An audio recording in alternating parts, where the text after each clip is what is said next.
pessoal. Dando sequência, né? A gente vai falar um pouquinho com vocês aqui, dar uma relembrada, na verdade, da aula de pério, né? E tentar fazer uma relação aí entre a periodontia e a prótese, né? Essas duas áreas da odontologia, elas estão intimamente ligadas, né? Uma depende bastante da outra, para resultados finais, para controle, né, e tudo mais. Então, é importante que a gente entenda, quando a gente conversa, e quando o Jorge falou assim, Rodrigo, vamos montar uma aula de inter-relação aí das duas disciplinas, porque a gente entende que realmente elas andam juntas, né, não tem como a gente pensar nas duas áreas separadas. Professor, vê se você consegue colocar para gravar, por gentileza.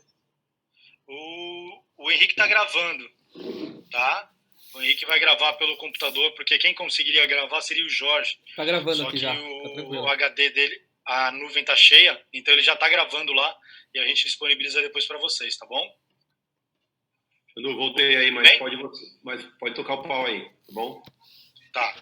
Então, a gente entende que as duas disciplinas, elas andam em conjunto. Não adianta a gente pensar nas duas áreas separadas. Claro que o paciente, normalmente, ele foca muito mais no que ele está vendo, né? Que é dente, que é o branco, né? Esquece muitas vezes da parte vermelha. E muitas vezes, pessoal, não é só o paciente que presta atenção só no que é branco, né? Só no que vai ser devolvido ao paciente. Muitas vezes o próprio dentista ele esquece que existe um suporte ali embaixo que depende de um tecido de sustentação daquilo que está sendo colocado, e que se aquilo não for bem cuidado, né, o resultado final, muito provavelmente que não vai ser imediato isso, vai ser ao longo de um período, isso vai ser muito claramente, vamos dizer assim, com uma palavra bem chula, né, vai ser estragado, né? Então tudo aquilo que poderia ser bem bonito de ser entregue, uma peça linda, maravilhosa, num terreno que não está bom, a longo prazo isso vai ser deteriorado e rapidamente isso vai aparecer, tá? E quando a gente fala em trabalho ético, a gente está falando em reabilitação, né? A gente está falando de valores que não são valorzinhos, né? São valorzãos, né? E quando o paciente ele vai procurar para resolver, muitos deles acham até que é para o resto da vida. A gente sabe que não é, e a gente explica isso que não é, né? Mas também não se imagina que se um ano e meio, ele venha perder aquilo que ele gastou no preço de um carro, muitas vezes, né? Então, a gente tem que tomar cuidado, porque, além de tudo, é o nosso nome que está em jogo. Então, o que eu tentei fazer aqui? Eu fiz um pupurrizinho das minhas aulas de pério que eu tenho, e em cima da prótese, tá certo? Então, vocês vão ver que em alguns momentos eu vou focar só naquilo que há de interesse para a parte de prótese, e em alguns momentos eu vou deixar de falar algumas coisas que talvez, mas isso aí a periodontia já falou, porque eu acompanhei a periodontia com vocês, tá? Eu sei que o Sani comentou lá atrás. Tá? E a gente vai ter que acabar fazendo aqui, querendo ou não, né, uma revisãozinha rápida, 3-4 slides, para relembrar algumas estruturas, que é importante, e aí depois a gente entra no que realmente o que eu gostaria de mostrar para vocês, tá?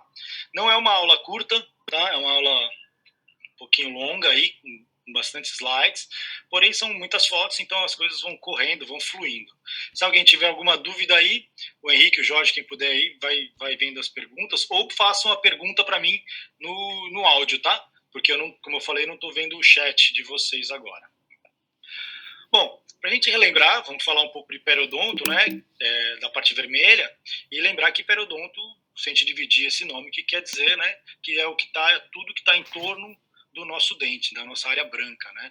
Então, peri quer dizer em torno e odonto, dente, né? As estruturas, os tecidos que nós temos, né, em torno desse dente, então a gente tem o processo alveolar, né, e aí nós temos mais em cima o processo alveolar, o osso alveolar propriamente dito, né? Nós temos a região de raiz, onde nós temos o cimento radicular. Nós temos toda a parte de ligamento que faz a nutrição desse dente em contato com o osso-dente, né? Sim. Desculpa, atrapalhar. Eu acho que não está gravando. Está gravando sim. Fica tranquilo. Nós estamos fazendo de outra forma, mas está sendo gravada. Tá bom, obrigado. Tá bom? E a gengiva, né? Então, esses são os nossos tecidos de suporte aí, né? A principal função desse nosso periodonto, basicamente, é manter o dente em posição, né? Então essa é a ideia inicial, e além de que manter toda a integridade dessa superfície de mucosa mastigatória, né? E o que vai dar toda essa nossa estrutura do nosso ambiente mastigatório, ok? Importante a gente relembrar aí, né, na anatomia macroscópica, e que nós temos duas partes importantes no tecido, que é a gengiva livre e a nossa gengiva inserida, e que estão intimamente ligados com aquilo que a gente vai realizar ali embaixo, né, ali em torno, quer dizer, né, em volta, no dente, e que esse nosso tecido, o epitélio da nossa gengiva livre, nosso tecido ali em volta, inserida, ela também se divide, né? Nós temos o primeiro terço ali do epitélio do sulco, e lembrar que essa estrutura de epitélio de sulco, juntamente com o epitélio juncional, eles vai dar mais ou menos em torno de quase 2 milímetros, né? E uma parte um pouquinho mais interna ali, que é a inserção conjuntiva, que também vai ter em torno de mais ou menos de 1 milímetro, que vai da junção semente-esmalte até ali a base óssea, né? Até o nosso osso alveolar. Então, quando a gente fala, né, vai fazer uma sondagem, né, e a gente se preocupa, e vocês vão lembrar da aula do Sani, falando que nós temos que normalmente a média correta da gente ter uma sondagem é a gente ter até 2 milímetros, né? Por quê? Porque nós estamos falando da somatória do epitélio juncional juntamente do epitélio juncional com o epitélio do sulco. Quando a gente utiliza a sonda dentro do epitélio do sulco, é aquele momento em que a gente consegue colocar a sonda e o paciente não sente dor nenhuma, né? Muitas vezes, quando a gente vai até o epitélio juncional, é a hora que o paciente sente aquela dorzinha, que faz aquele ai, né? Porque a gente está indo até lá embaixo, até ali a junção semente-esmalte, né? Então, muitas vezes, essa distância é importante a gente saber, em alguns momentos, principalmente na área da prótese, porque é o momento que a gente vai trabalhar quando a gente precisa fazer algum recontorno de dente, algum aumento de coroa. Essa é a região importante para a gente, tá? Então é importante a gente entender que nós temos uma distância biológica, lembrando esse espaço, né, que nós temos entre a altura da nossa gengiva até a base do osso, que é o nosso espaço biológico, e é isso que vai nos orientar, nos direcionar aí, quando a gente estiver fazendo algum tipo de reabilitação em que a gente precise mexer nessa região, tá? Então isso é importante. Outra coisa importante, pessoal, que também a gente precisa relembrar e lembrar que existem os biotipos, né, periodontal, né? Cada pessoa tem um tipo e infelizmente, toda vez que a gente chega um paciente no consultório, muitas vezes a gente vai focar diretamente em dente. Podemos até dar uma olhadinha lá em volta, ver se tem uma doencinha periodontal, num visual, né, onde a gente não acaba fazendo aquele exame completo, né? Mas quando a gente está falando de reabilitação, pessoal, é sempre muito, muito importante a gente avaliar tecido, textura, biotipo, espessura dessa gengiva. Por quê? Porque é ela que vai nos garantir, muitas vezes, o resultado final do nosso trabalho protético. Né? A gente acaba não olhando isso e acaba pegando, muitas vezes, tecidos muito delgados, e você faz um baita trabalho legal, não se preocupou, não viu que a gengiva inserida dele não é uma gengiva inserida tão boa assim, e aí quando você faz uma prótese sem muita gengiva inserida, pouca gengiva inserida, quase nada de gengiva inserida, você começa a ter problemas, porque a gengiva inserida ela é extremamente fibrosa e ela que mantém muitas vezes o nosso tecido em posição, mesmo quando você está trabalhando subgengivalmente, né? Então isso é importante a gente se cuidar e se ligar nesse biotipo de tecido, ok? É importante também, ainda falando de anatomia macroscópica, a gente relembrar algumas estruturinhas, né? Então nós temos a margem gengival livre, que ela é bem visível, tá? Não sei, quando pega uma gengiva, é óbvio, extremamente saudável, como essa aí, a gente consegue ver a mudança de tonalidade, ela tem como se formando uma linha mais escura entre a gengiva livre e a gengiva inserida. E nós temos essa faixa, né, que é uma faixa rosa pálida, com um aspecto de casca de laranja, né, que é a nossa gengiva inserida, extremamente importante para a gente. Tá? E mais acima nós vamos ter uma linha, que é a junção mucogengival, né? Que é essa linha mucogengival, que vai separar então a nossa gengiva inserida da nossa mucosa de revestimento. né? Então isso é importante a gente lembrar, e toda vez que for olhar para um paciente, não esquecer de olhar essas estruturas, como é que estão essas estruturas, como é que elas são, né? Até para que você possa falar, esse caso eu posso aprofundar um pouquinho mais o meu preparo subgingival, ou não, eu não vou poder descer muito, eu vou precisar cuidar desse tecido primeiro, ganhar mais gengiva inserida para poder pensar nisso, né? Aqui eu não vou mostrar, acho que vou mostrar um caso só de implante, 2 casos, na verdade. Mas muitas vezes, quando a gente tem a perda de um dente, juntamente com a perda do dente, pessoal, vocês podem reparar, tá? Quando vocês estiverem em clínica, reparem. A hora que a gente tem a perda de um dente, um pré-molar, um primeiro molar, não importa, juntamente com a perda do dente, a gengiva inserida vai quase toda embora também. Então, muitas vezes, quando a gente vai... Claro que depende do caso, né, pessoal? Tem casos e casos, né? Mas a grande maioria dos casos, isso acontece. E quando a gente coloca o implante, muitas vezes a gente não nos preocupamos com isso, a gente devolve um implante, um dente, né?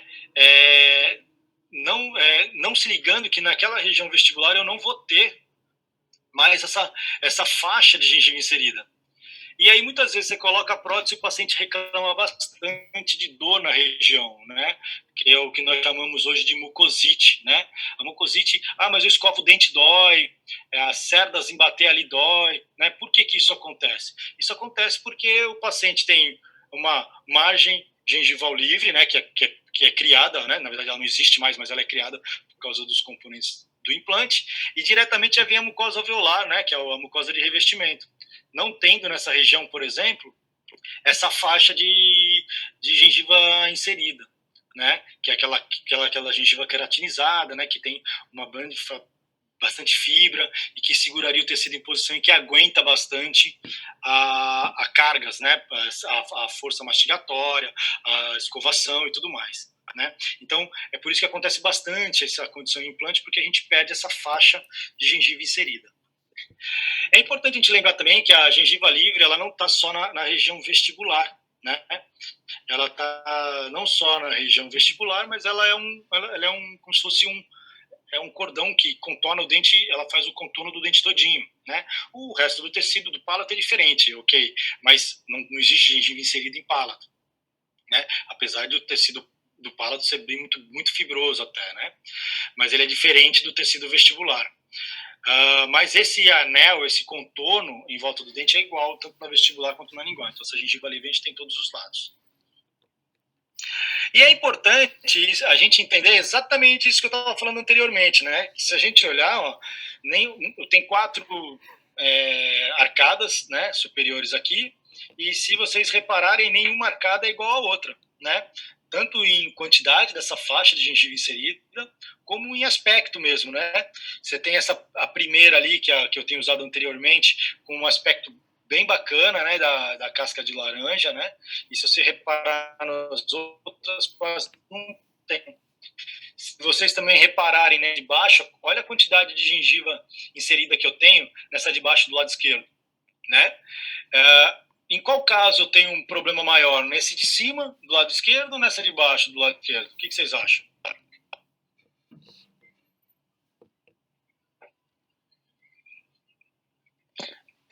Alguém abre o microfone? Do lado esquerdo, eu tenho 2 condições, né? Eu tenho uma bastante gengiva inserida, um aspecto excelente, tudo direitinho. E no de baixo, eu tenho um outro aspecto de gengiva inserida, muito menor, quase nada, na verdade, né? Se a gente comparar que ele ainda tem a gengiva livre. Agora, em qual caso eu tenho que me preocupar? Então, depende, porque a de baixo ela é mais sensível, então se você for fazer qualquer procedimento, pode ter uma retração mais fácil, não tem tanta segurança para procedimentos periodontais. Mas a de cima já está tendo uma certa retraçãozinha, parece, né? Está subindo um pouquinho ali na linha cimento. Ali nós temos alguns aspectos, sim, tem realmente pequena, mas aqui também nós temos formatos de dentes diferentes aqui, né? Que é outra coisa importante da gente reparar, até porque, apesar que isso a gente vai falar mais em prótese mais lá na frente, mas vocês podem reparar que vocês percebem que as papilas são diferentes também? Dente mais quadrado, eu tenho as papilas mais rasas, e quando eu tenho os dentes mais triangulares, como por exemplo esse da esquerda, né, eu tenho papilas mais profundas, mais altas, né, papilas mais triangulares, né. Então isso é importante a gente reparar também quando a gente está fazendo uma primeira vista desse paciente, porque isso aí são informações importantes para o nosso resultado final. Né? Isso eu aprendi bastante com o Jorge, com o Geros, né, com o nosso grupo, de a gente fotografar bastante os casos. Né? O paciente chegou no consultório, vou trabalhar com reabilitação, já fotografo o paciente inteiro. E isso, muitas vezes, eu não olho em boca, né? Muitas vezes eu estou em frente ao computador e eu começo a fazer esse tipo de reparo, né, de detalhes, né, que muitas vezes você está conversando com o paciente e acaba muitas vezes passando batido. Mas está na frente da tela, com um dentão gigante, sim. Na hora que você coloca uma prótese fixa, tipo uma faceta nesse dente que já é espaçado e as papilas são mais rasas, como você preenche o espaço, ela fica mais esmagadinha, pega um formato mais triangular, ou isso pode... Sim, é possível. Não, é possível. Muitas vezes a gente acaba fazendo isso para ganhar mesmo papila em alguns casos, né? Esse caso aqui de baixo, ele tem ali o cordão, né, por causa do freio baixo, né? Então ele teria que fazer todo um trabalho antes de qualquer coisa, antes de pensar até mesmo nisso, que é a região muito fibrosa, muito dificilmente conseguiria fazer com que ela subisse, né? Mas é possível sim, em alguns casos a gente acaba fazendo isso para tentar. Mas isso tudo, viu, Dani, depende muito do biótipo, do tipo de paciente, né? Porque para você mexer não só nesse meio entre os dois centrais, para pensar nisso, eu teria que pensar em toda a bateria, né? Tentar buscar para ficar esteticamente legal. Senão você vai ter dentes quadrados para trás, com papilas rasas, e pensar nos dois dentes anteriores com uma papila mais triangular. Não tem nada a ver, esteticamente fica feio. Né? Teria que pensar num jogo, né? Num conjunto de dentes, tá? Mas voltando ao que eu tinha falado inicialmente, assim, é claro que para mim, né, eu prefiro 1000 vezes pegar um caso superior do lado esquerdo, em que eu tenho um tecido bem fibroso, está muito saudável, tem bastante gengiva inserida e que vai me dar suporte a longo prazo de eu evitar uma retração. Tem uma pequena retração? Tem. Que o problema aqui é possivelmente outro, escovação, né? Muito provável. Tem que ser avaliado, não é o caso. Mas comparado no caso de baixo, se eu entrar subgengival ali para poder fazer uma faceta nessa região anterior, muito provavelmente eu vou ter problema com esse caso. Então é um caso bem, bem clássico de que se eu fosse pensar em faceta, eu teria que pensar também em tecido. Então, de repente, primeiro passar por uma cirurgia periodontal de aumento de gengiva inserida na região, para poder, então, tentar fazer isso. Ou ser muito mais conservador, entrar o mínimo possível, o paciente tem que ter ciência disso, porque se você entrar demais nesse tipo de caso, você vai ter retração com certeza, tá? E nós vamos ter outros casos, né? E em cada caso, se você olhar do lado direito, são casos mais medianos, em que eu tenho um pouco de gengiva inserida, não tanto quanto do lado esquerdo, do superior, mas que eu tenho e eu teria condições de fazer sim prótese sem muito problema, tá? Só que tudo isso a gente está falando que é bonito da gente ver, né? Olhar e tudo mais, né? Estamos vendo essa gengiva bonita, todo esse contorno, né? Só que a gente tem que tomar alguns cuidados, né? E eu sempre falo isso, mas aí também tem um outro lado, por ser periodontista, né? Mas eu entendo, e eu sei porque, por exemplo, o Henrique faz isso, o Jorge faz isso, no jogo clínico deles sempre tem uma sonda, né? Por que tem que ter a sonda, pessoal? Porque você também tem que fazer esse tipo de avaliação. É nesse momento do exame clínico que você faz esse tipo de avaliação. Ah, mas eu não posso usar explorador? Você até poderia usar explorador, mas você pode machucar, né? Então, melhor ter uma sondinha junto com o jogo clínico do que utilizar o próprio explorador. E aí você já vai avaliando. Muitas vezes você vai ter gengiva com bolsa periodontal, tá? Em que não, olhando, você não vê nada ali. Você não vê que o cara tem problema. Claro, estou falando alguns casos. A grande maioria, óbvio que você vê. Né? Mas é importante a gente ter essa sonda para poder ter uma ideia de quanto que eu tenho de suco gengival. Isso é extremamente importante, pessoal, quando você estiver avaliando o paciente pela primeira vez. E são informações que devem ser anotadas, né? Porque a hora que você fala assim, bom, vamos pensar em reabilitar com prótese essa região anterior, porque esse foi o grande motivo do paciente ter vindo. Eu tenho que ter essa ideia, pô, ele tem uma gengiva inserida muito boa, ele tem um suco gengival ali de batendo 2, também tá legal, tá tudo dentro dos conformes, né? Hoje, né, no nosso curso de prótese lá da Facu, do Jorge, para alguns casos em que a gente vai fazer esse tipo de reabilitação, muitas vezes, ou a grande maioria, a gente pede tomografia para o paciente, né? Já dentro do formato que a gente precisa, porque como a gente vai trabalhar com DSD, novo desenho de sorriso e tudo mais, a gente tem que ter uma ideia na hora de desenhar para ver essa distância que eu estou do meu espaço biológico, né?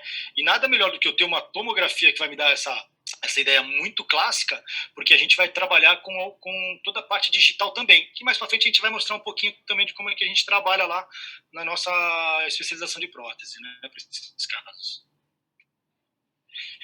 Bom, então é importante a gente entender, pessoal, que toda vez que a gente for pensar, a coisa mais linda do mundo é o paciente chegar no consultório e falar assim, doutor, eu vim pronto para gastar um carro na minha boca, né?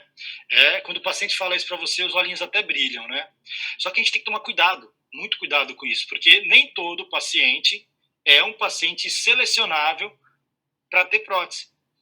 Eu, às vezes, até choro, às vezes a gente chora, né? O Jorge, o Henrique também, muito provavelmente, principalmente quando parece aqueles casos que o paciente está desdentado posterior, né, classe 1 superior, em que o cara falou assim, vim para reabilitar, não quero trabalhar com prótese removível, quero uma prótese fixa, então estou disposto a fazer implante, que precisar. Os nossos olhinhos brilham. Só que a hora que a gente pede, muitas vezes, para fazer uma tomografia, não falar da região inferior, porque a região superior seria fácil. Numa região inferior, em que o cara é desdentado bilateral, classe 1 de Kennedy, e que ele vem para ser reabilitado posterior. E aí você fala, caramba, já vai fazendo contas em valores e tudo mais. Aí o cara traz a tomografia e quando você olha, você vê lá que você tem ali a distância de rebordo nervo alveolar inferior tem 3 milímetros. Você sente e chora, né? Porque não é um caso para ser reabilitado, pelo menos não num primeiro momento, isso precisa ser estudado, claro que hoje tem diversas saídas para isso, né? Mas num primeiro momento não é um paciente para receber implantes posterior, né? E aí tu fala, pô, o cara tem dinheiro, tem tudo para fazer, mas não tem condição óssea para fazer, né? E na região de prótese, muitas vezes, região de facetas e tudo mais, também a gente também tem que tomar esse cuidado, né? De selecionar muito bem o paciente, por mais que a gente goste de dinheiro. Eu adoro dinheiro, mas eu gosto muito mais do meu paciente satisfeito, do resultado final muito bem feito, de eu ficar feliz com aquilo que eu estou vendo, do que propriamente o dinheiro. Dinheiro, claro, que é consequência daquilo que a gente faz, né?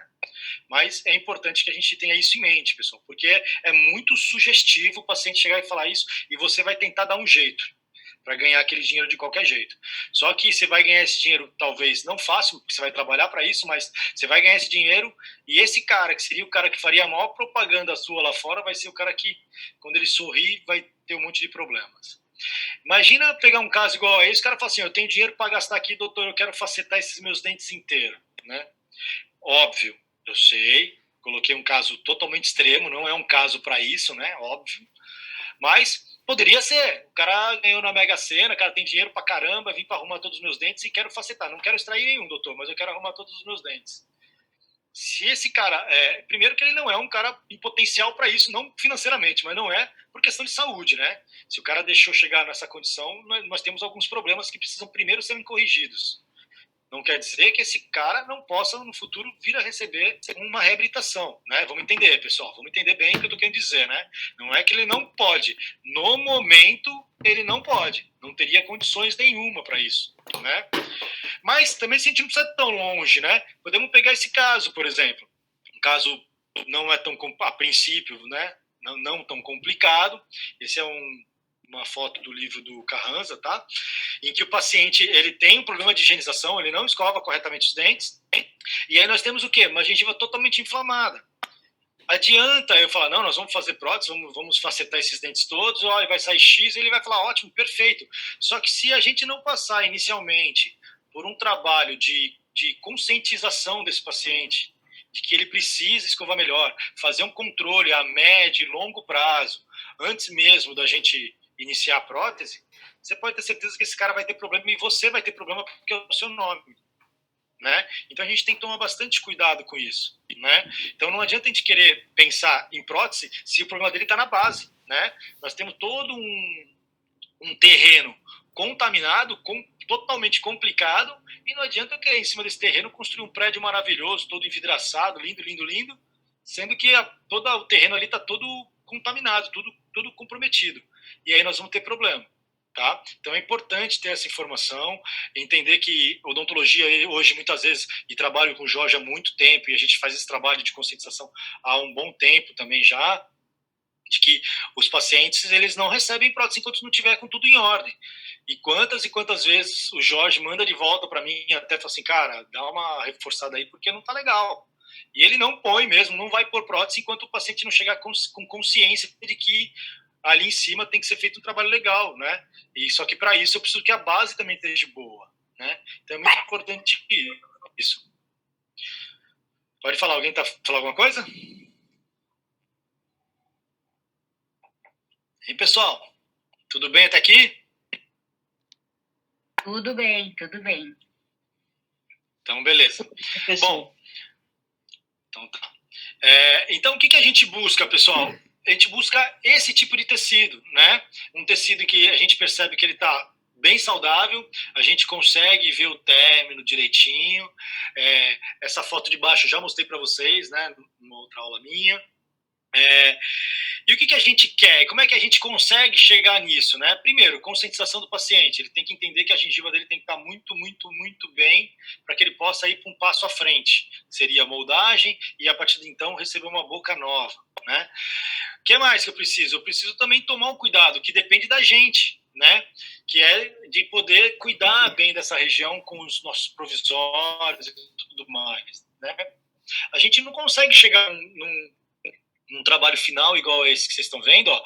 E esse caso é um caso crítico, né? Onde eu não tenho um dente ali no meio, né? Eu não tenho um lateral. E nesse caso aqui, a minha gengiva inserida é extremamente pobre, ó. Mas o paciente, ele tem essa consciência, sabe disso, e ele cuida, que a gengiva está saudável, por mais que ela tenha uma faixa de gengiva inserida bem curta, né? Mas eu tenho certeza que nesse caso, se eu fizer toda a minha parte até o final de forma correta, dificilmente eu vou ter comprometimento do meu trabalho, né? Mas o importante é a gente conseguir ter essa imagem, é conseguir ver isso.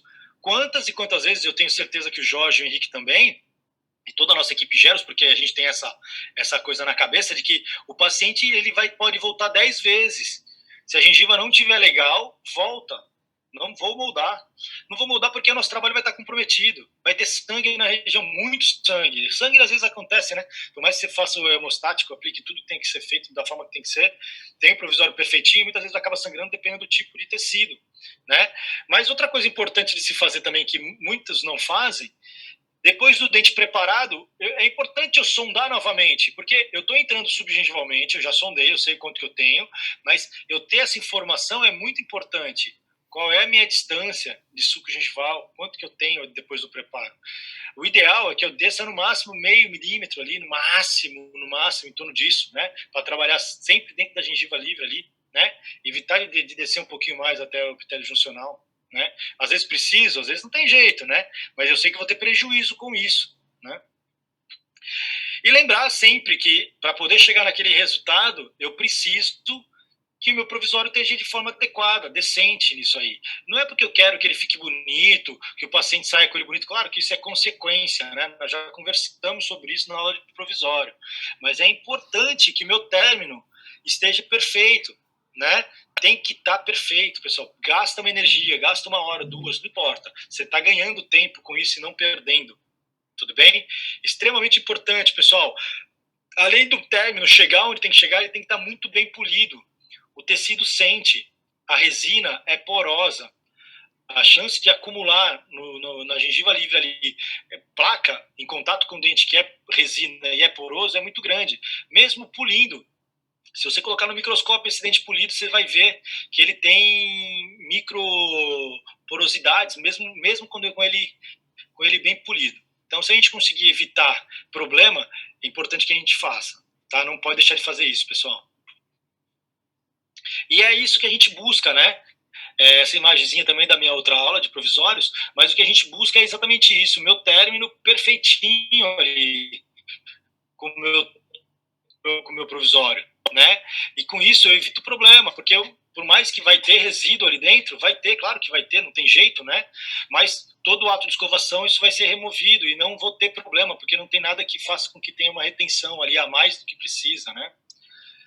E o que a gente não busca é essas duas condições, né? Nem excesso de material, né, que vai me ajudar a reter alimento na região, e nem aquém, nem deixar o provisório aquém.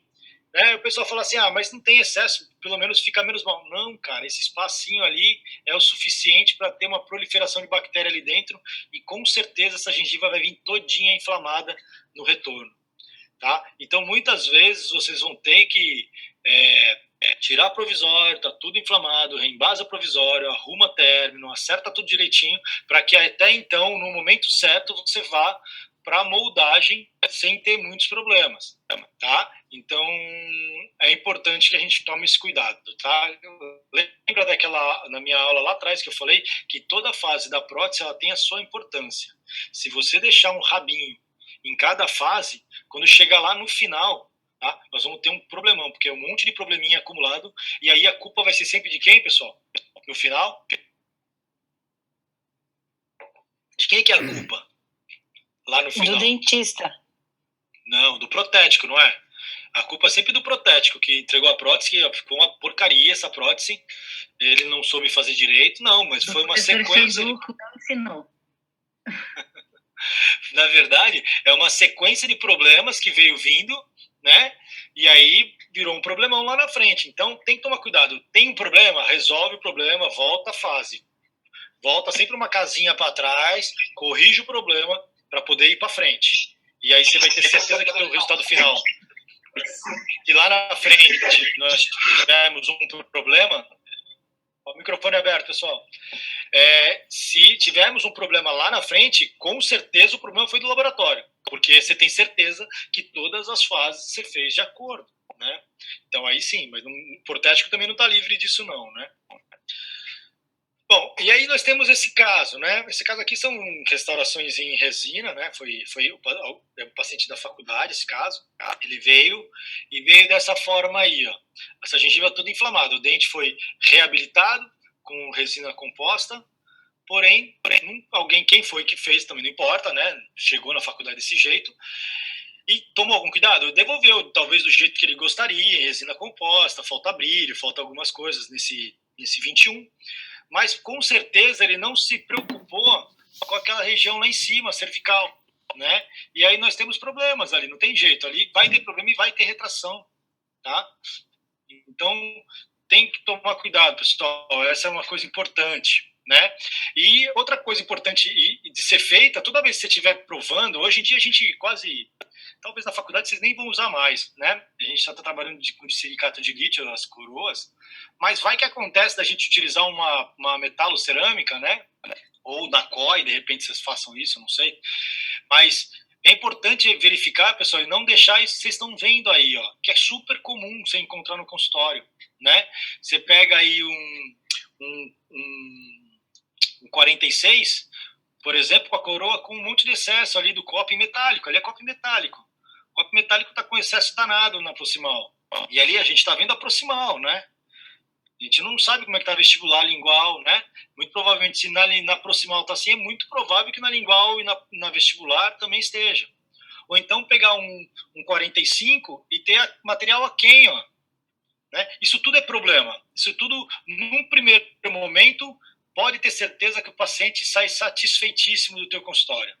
Tempos depois ele volta e aí tu vai ver o problema que tu arrumou para o paciente e o paciente fica extremamente desgostoso. Tá? A região posterior, muitas vezes, ele nem percebe. Se percebe, é muito pouco. Mas dentes anteriores, é batata dele perceber, assim que der problema, ele volta. E aí a gente pega casos iguais a esse, né? Em que a gente tem excesso de material, tudo coroas, né, de cerâmicas, e a gente tem material em excesso, nós temos inflamação gengival, em quase todos eles. Por quê? Porque muito provavelmente essas coroas estão com excesso, né? E aí não tem jeito, vai dar problema. Ou casos iguais a esses aí. Isso aí é muito comum, você vai ver no consultório todo santo dia, né? São coroas metalocerâmicas ou metaloplásticas, em que muitas vezes não se preocupou com o término, até porque está subgengival, não aparece, não se teve o cuidado de passar o explorador no aumento do metal, para ver se o término está perfeitinho, se não tem excesso de metal. Depois, quando vem a cerâmica aplicada também, para ver se esse término está terminando direitinho, zero, com dente. E muitas vezes é isso que a gente vai ver. Não tem jeito, tá? A gengiva vai retrair, vai retrair. É questão de tempo, tá? Isso vai acontecer, tá? Aí vão me perguntar assim, mas, pô, não acontece também com as próteses que são certinhas? Pessoal, retração gengival é para não acontecer, mas com a idade, a gente tem perda de água, a gente tem a ação mecânica da própria escova, isso pode, dependendo do tipo de tecido também, isso tem que ser levado em consideração, mas pode acontecer com o tempo. Mas uma retração que vem acontecer 10 anos depois, totalmente justificável, né? Totalmente dentro do padrão normal, né? Tudo normal. O que não pode acontecer, e isso, muitos dos casos aqui, são casos que são recentes. Quantas e quantas vezes o paciente chega no consultório e fala, daqui a gente vai ter que... Mas, doutor, eu fiz faz 1 ano e meio.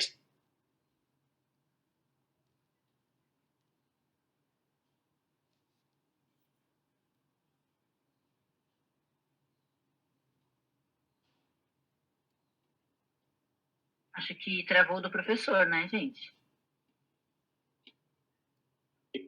Travou só o meu? Xandu! Travou, Xandu. Acho que travou do Xandu.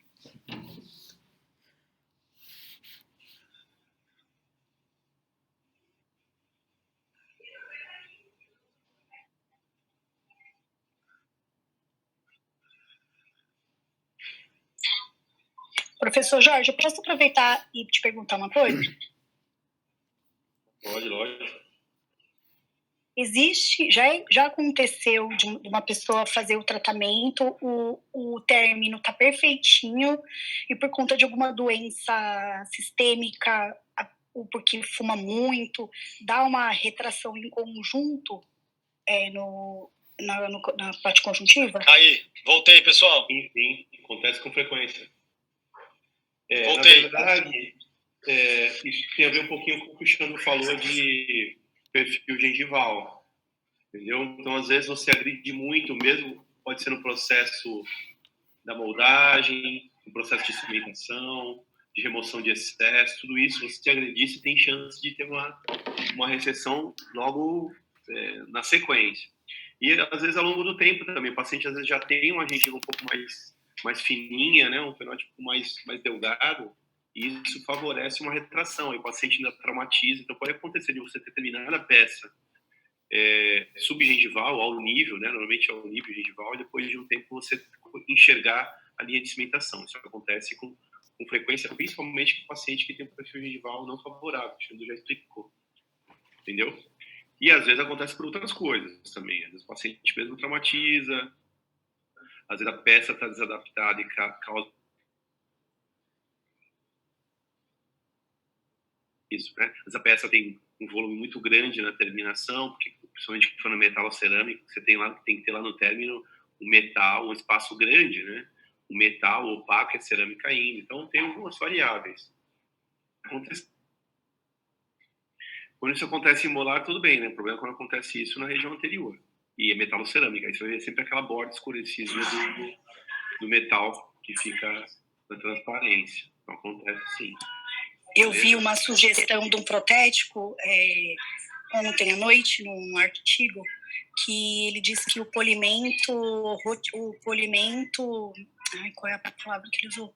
O polimento na visita, que é meio que obrigatório, toda vez que retornar na visita no consultório, tem que fazer um polimento no término, porque ajuda a evitar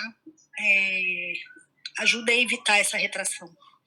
Isso procede? Acho que não funciona. Mas o polimento do término é não, mas o polimento do término só se for da peça. Polimento em restauração classe 5, no área de gengival. Agora, polimento numa peça cimentada, você não vai fazer isso, entendeu? Não existe nenhum polimento. Se você chega muito próximo em polimentos com pontas abrasivas de polimento, é muito próximo ao que você consegue com polimento com glaze no forno, com cocção cerâmica. Mas não é igual. Você consegue até, mas você não vai conseguir fazer isso na terminação, entendeu? Lá na bordinha de cerâmica perto da gengiva, se você pôr uma broca ali, ainda mais se é subgengival, você destrói. Então você tem que acabar, você tem que dar polimento nas restaurações classe 5. Isso sim, quando o paciente retorna. Agora, uma peça cimentada, não. Peça É, cimentada você já está com laser. Eu acho que talvez a Silvia esteja falando seja mais a questão realmente de resina, né? Porque a cerâmica, isso não. Restaurações, é o que eu falei. Não tem como acontecer. Foi resina mesmo, professor. Então, Resina beleza. composta. Porque você não pode esquecer que a resina ela tem uma fase que é orgânica, né? E essa fase orgânica é que ela está todo o tempo se alterando, tendo um acúmulo, alterando, ficando perdendo o polimento superficial. Então, esse polimento que você vai dar meio que para tentar tirar essa contaminação da fase orgânica da resina.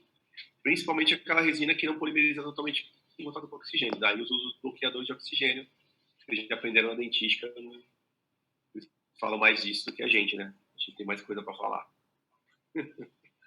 Então, mas é muito importante isso, bloquear o oxigênio para que você tenha uma camada superficial da resina totalmente polimerizada com a fase orgânica bem diminuída, entendeu?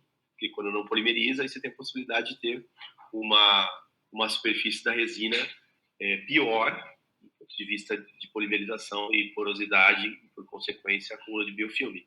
E aí, com esse acúmulo de biofilme, que provavelmente o artigo que te falou, que você leu, que nessa resina porosa, se você não polir, vai ter uma recidiva de uma inflamação gengival, e aí você pode ter uma recessão. Então, em classe 5, beleza, está indicado sim. Trações cervicais, está bem indicado. É o que tem que ser feito, na verdade. Às vezes o dentista esquece disso, né? Ele pode chamar o paciente simplesmente para isso, com isso ele consegue melhorar um pouquinho até a cor, né, dependendo do tempo que tiver a resina. Só que ele esquece disso. Acho que a gente tem que aprender a ter retorno financeiro, ganhar dinheiro também sem grandes intervenções, né? A gente não é acostumado a isso, não é uma área. Você vê que você vai no médico, o médico não faz nenhuma intervenção em você, só pega as suas informações e te dá um diagnóstico. Não fez intervenção nenhuma e você paga, né? E às vezes você paga muito feliz a vida, só pela informação do que você vai fazer, que você tem que fazer para ficar saudável, para se curar. Agora, o dentista, não. Às vezes, se você acha que não tem valor agregado, se você atende o paciente simplesmente ou não faz uma intervenção muito pequena, e você acha que isso tem menos valor, não tem, isso tem a ver com conhecimento. Então, baseado no que você falou, quantos dentistas chamam o paciente de controle e anotam que fizeram restaurações classe 5 em nível gengival e chamam os pacientes para fazer controle de polimento das restaurações? São poucos. Isso tem um valor agregado de retorno para você, e a gente acaba às vezes não fazendo. Porque culturalmente nosso, do dentista, que é errado, a gente é intervencionista. A gente acha que o retorno do nosso trabalho tem a ver com o pulmão. O pulmão, quanto mais eu pôr a mão, mais difícil é, não. Tem que mudar isso. O conhecimento tem que valer mais, né? Então, você dá uma longevidade estética e gengival para as suas restaurações, o paciente vai adorar isso. Mas só que se só você sabe, você tem que cobrar por esse conhecimento, entendeu? Você tem um valor agregado no teu trabalho enquanto profissional. E às vezes não, com muita frequência a gente não faz isso, porque a escola da odontologia, né, ela veio de prática, da prática odontológica, a ciência veio depois. Então, por conta disso, a prática era só, a ciência era secundária, a prática era pulmão. Então, acho que isso ficou no DNA da odontologia, mas a gente tem que mudar. Edu, manda ver aí, senão vai perder sua reunião. Vamos lá, pessoal. Pode falar, pode perguntar, viu? Fiquem à vontade. Me fala uma coisa, onde que eu parei, pessoal? Porque caiu para mim, quando eu vi eu já estava talvez longe. Onde que eu parei aqui, não? Tava nessa? Ou já estava nessa aqui? Não, essa daí você ainda não tinha falado essa. Não. Bom, acho que o canal tinha acabado, né? E aí é muito comum o paciente chegar assim no consultório, né? E aí você vê, mas aí aqui a gente tem alguns outros problemas, né? A gente pode perceber que o problema não está só nas coroas, né? Está em dente também. Então, você já sabe que o paciente ele tem problema, e o problema dele muito provavelmente deve estar linkado aí com a escovação, né? Se você não voltar lá para trás e a gente não se ligar nessas condições, você vai restaurar esses dentes, vai facetar esses dentes, vai fazer alguma coisa para corrigir a estética do paciente e com certeza ele volta em curto prazo de tempo com um problema novamente, com retrações maiores até, né? Então, primeiro a gente tem que corrigir o problema, pessoal, para depois pensar na reabilitação, tá? Bom, vamos lá. Outro problema também bem comum de acontecer, né? Isso eu sei porque o Jorge fala muito, já acabou de falar agora, né? Para a Silvia, que é a questão de você tomar bastante cuidado na hora que você colocar. O Jorge vai falar. Jorge, você não falou ainda dos agentes cimentantes, né? Você falou alguma coisa do fosfato semana passada? Ou você já falou? Eu não lembro, cara. Tanta Falei sim. aula que você já falou dos resinosos? Facilidade de remoção de excesso do fosfato, que é muito boa, de um cimento resinoso cadente gengival, falei. Então, Podem não lembrar, e se não lembrar, a gente repete. E esse caso é um caso clássico disso, né? Caso em que o paciente, muito provavelmente aqui talvez não tenha nem tanta culpa, a culpa aqui talvez foi do colega que fez, né?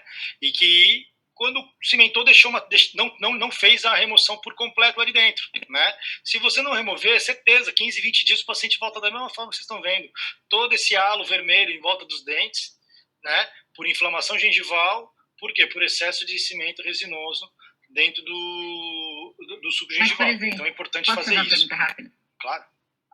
Nesse caso, naquela mesma forma que a gente afasta a gengiva com fio, etc., para expor o término da... Sim. Claro, a gente poderia fazer isso nesse caso para poder fazer um polimento nessa finalização, em vez de ter que tirar tudo lá? Então, mas talvez não precise nem de um polimento. O problema é remover por completo o excesso ali dentro. Você entende? Porque a peça está polida. Se a gente imaginar que a gente tem um 0,2, 0,3 no máximo de espessura para o agente cementante nesse meio, se eu já falei uma besteira, tu me corrige, Jorge, mas imagina mais ou menos isso, em torno de 0,2 a 0,3, quer dizer, é nada, é zero, né? Então, você vai fazer o afastamento de qualquer forma, o ideal é que você faça a cimentação dessas facetas com isolamento absoluto, tudo direitinho, com afastamento e tudo mais. Não, eu disse quando você recebeu esse paciente, que já está assim na merda já, desculpa, desse jeito aí, né? Ah, não, isso aí é o que nós vamos fazer, simplesmente é só remover o cimento que ficou ali dentro, né? Agora, se vai acarretar, depois de tudo isso, o tempo que ele ficou com isso, a inflamação que foi causada, se isso vai acarretar alguma retração, isso não dá para saber, Dani. Nesse primeiro momento não dá para saber, porque por enquanto aqui não é uma gengivite localizada, né, nesses pontos por causa do cimento resinoso, ok? Isso pode ser que você remove e volte tudo ao normal, né, em máximo 2 semanas, ou não, ou você vai ter pequenas retrações, e aí é o prejuízo que talvez esse paciente tenha, talvez exposição de término, né? Isso não dá para saber nesse momento, tá? Mas é importante a gente entender que toda vez que a gente estiver trabalhando com cimento resinoso, tem que tomar esse cuidado de remover todo esse material lá de dentro, tá? Não deixar esse material que escopa lá para dentro ficar, senão nós vamos ter problema. Bom, e basicamente o nosso grande cuidado, eu acho que é o que a gente tem que ter em mente, é no controle preventivo. Tem que falar de técnica de higienização com o paciente, primeira consulta, né? Vocês já aprenderam isso na COI, na preventiva, vocês devem ter aprendido em quase todas as disciplinas, né?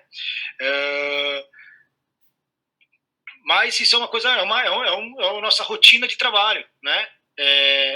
Eu trabalho com o Pério todo dia, eu falo de técnica de higienização todo dia, né? Então, é muito comum, né? A gente está fazendo isso. E está controlando isso também. É importante estar voltando. Então, todo paciente que vai para uma reabilitação, seria muito importante, é uma coisa óbvia, né? Que ele passe pela periodontia, faça o controle periodontal primeiro, depois retorne para a reabilitação protética, né? E aí, óbvio que ele está fazendo trabalho de periodontia, ele já passou pela técnica de higienização. Mas esse reforço de técnica de higienização é extremamente importante, né? Que você consegue corrigir muitos problemas antes mesmo dele acontecer, né? E além da técnica de higienização, fazer o controle periódico, né? O controle periódico periodontal, ele tem que ser feito, né? De tempo em tempo, dependendo do tipo de paciente, vai entre 3 a 6 meses, depende, até 1 ano muitas vezes, né? Mas é importante que faça esse controle, para que você esteja acompanhando aquilo que você colocou também, né? E ver se a higienização está sendo bem feita na região. Bom, então agora eu vou entrar um pouquinho em partes cirúrgicas, né, que a gente acaba utilizando nessa inter-relação aí com prótese, né, e vocês vão ver que eu cortei algumas coisas, eu fiz um pequeno histórico, é importante a gente passar, mas para a gente poder entrar nas partes cirúrgicas, tá? Então, basicamente, as nossas cirurgias periodontais, os tipos de cirurgias são essas, né? A de acesso, a regenerativa, mucogengival, estética e corretiva. Nós vamos focar aqui, tá? Praticamente no de acesso, porque é a base de tudo pra gente, né? A estética e corretiva, tá? Não vou falar de mucogengival, não vou falar de recobrimento radicular, que não cabe a mim nesse momento falar sobre isso. Isso aí o pessoal da Pério já falou, né? O Sandro já falou sobre isso com vocês. E parte regenerativa, a gente até acaba utilizando em alguns momentos, né? Mas o foco daqui é a inter-relação mesmo entre as duas disciplinas, tá? Então não vou entrar na parte de regenerativa também, de enxertias ósseas, biomateriais e tudo mais. Isso não cabe. Mas falando de acesso, né? Deixa eu ver se eu perdi alguma coisa. Não. Ela é uma técnica que ela inicialmente, a primeira função dela, né?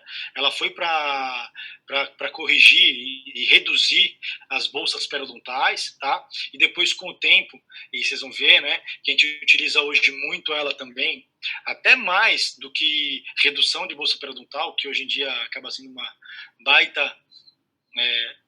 que os periodontistas não me escutem, mas a real é uma baita mutilação tecidual, porque a gente acaba perdendo uma quantidade de tecido que é extremamente importante para a região, né? Que ainda da livre acaba indo um pouco, muitas vezes, da inserida, né? Então, isso é um problema, mas até porque nessa região, uma região contaminada, antigamente se usava muito isso para remover bolsas periodontais, né? Não que a gente não faça, né? Em casos mais graves, a gente hoje vai trabalhar mais com cirurgias a retalhos, né? Do que propriamente com as cirurgias de acesso, né? Que são basicamente a gengivectomia, né? Mas a gente acaba usando muito a gengivectomia para perda de estrutura e fraturas coronárias também, né? Então, quando tem alguma fratura em que eu pretendo ver se é possível aproveitar aquele dente, mas está subgengival, eu preciso recuperar aquele espaço, a gente acaba fazendo hoje essas cirurgias de acesso. Como interesse, né, nosso aí, ela foi a primeira técnica cirúrgica a ser utilizada, né, na terapia, porque a gente conseguia expor essas superfícies radiculares doentes para poder raspar essa região e tentar voltar a ter uma gengiva saudável, tá? Porque é uma coisa lógica, né? Bolsa periodontal, muitas vezes hoje com as próprias raspagens hoje fechadas, né, sem retalho, sem nada, a gente consegue recuperar muitas delas. Isso vocês puderam ver na clínica, né, que claro que a grande maioria dos casos isso não é possível, mas uma parte dela,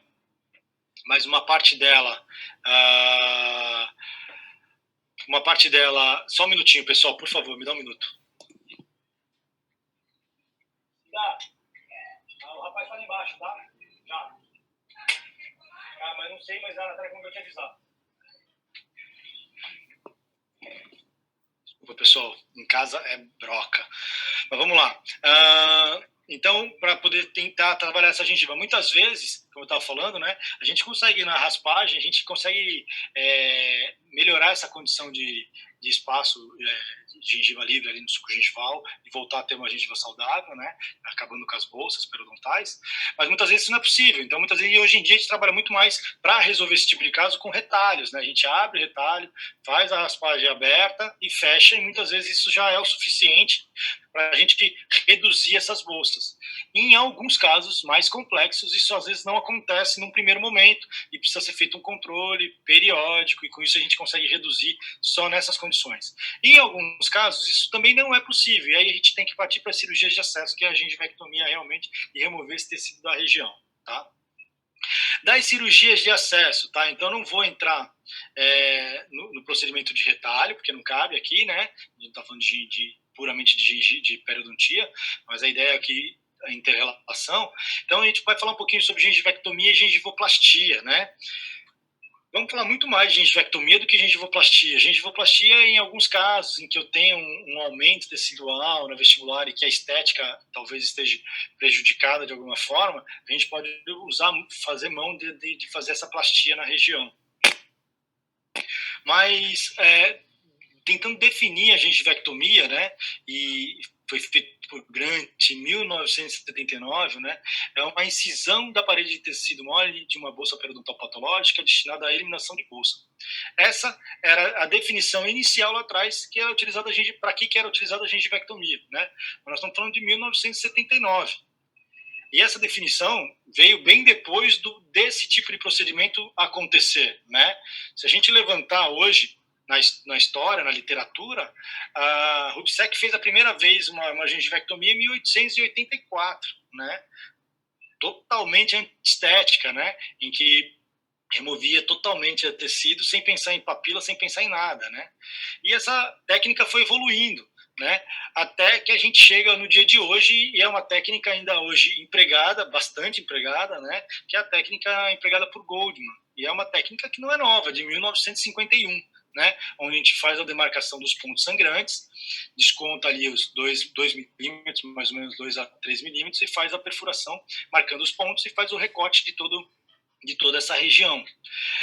Hoje em dia ainda usa essa técnica, tá? Eu costumo falar que hoje em dia a gente tem muita tecnologia para manter essa possibilidade, talvez para uma redução de bolsa em dentes posteriores, talvez fosse mais indicado, mesmo para dentes anteriores, mas para redução de bolsa.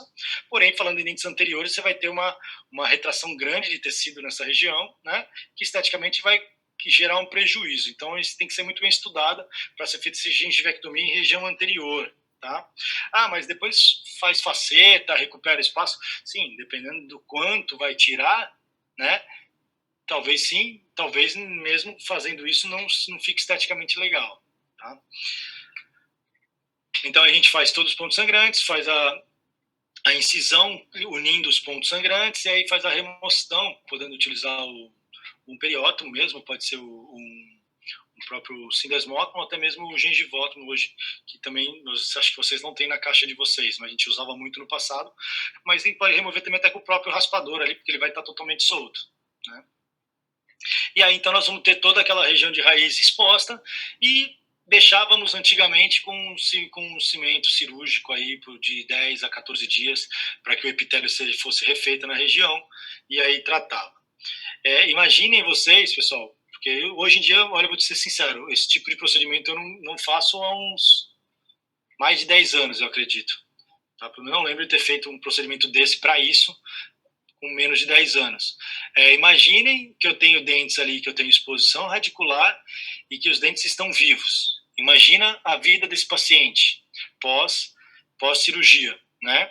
Então, era um problema bem sério, a gente fazia tratamento com pastas que são específicas para hipersensibilidade, com vernizes, muitas vezes, para tentar tratar isso aí, mas mesmo assim não resolvia, viu? Demorava um grande tempo para que o dente pudesse reparar internamente ali para tentar minimizar essa condição de dor aí, tá? Então, realmente, é bem mutilador esse tipo de procedimento hoje, tá? Pensando nos dias atuais. Tá? Mas era uma forma a ser utilizada para resolver um problema e que, em alguns casos, ainda hoje a gente não utiliza. Eu coloquei um vídeo para vocês verem, uma gengivectomia de dentes anteriores, usando essa técnica, né, de pontos sangrantes, tá? E depois eu acho que eu tenho outro caso que a gente faz de outras formas, mas depois a gente vai mostrar mais para frente, porque aí nós estamos falando de aumento de coroa, tá? Mas eu quis mostrar essa gengivectomia seguindo esse padrão aí de pontos sangrantes, né? Então ele vai medir, ele determina ali que a altura ideal dos centrais seria de 11 milímetros, uma largura de 9, e a gente sabe que hoje os laterais, seguindo um padrão estético aí, tem em torno de 1 a 2 milímetros, 2 milímetros, né, a menos do que a altura dos centrais, tá? Então ele demarca os pontos, né? Óbvio, antes que vocês me perguntem, óbvio que o paciente está anestesiado, né? Não teria como fazer isso sem estar com os dentes anestesiados. Então eu já tenho, ó, e aí ele faz o desenho, né? Ele faz o contorno com o bisturi, demarcando direitinho, ó. Ele só faz uma linhazinha demarcando para facilitar a visão dele, tá? Que ele poderia até não fazer isso. Antigamente a gente não fazia, tá? A gente só ia unindo diretamente com os bisturi.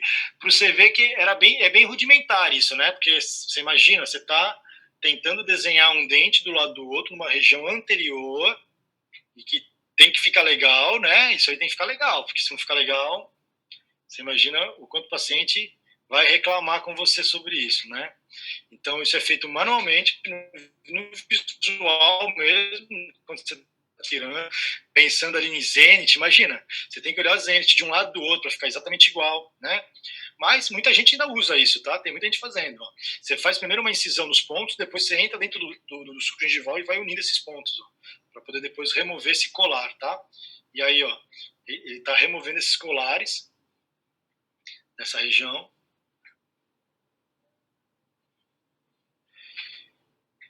Nesse caso ele não faz isso, mas a gente tem às vezes a gente tem uma tesourinha bem fininha que a gente vem aparando depois essa gengiva,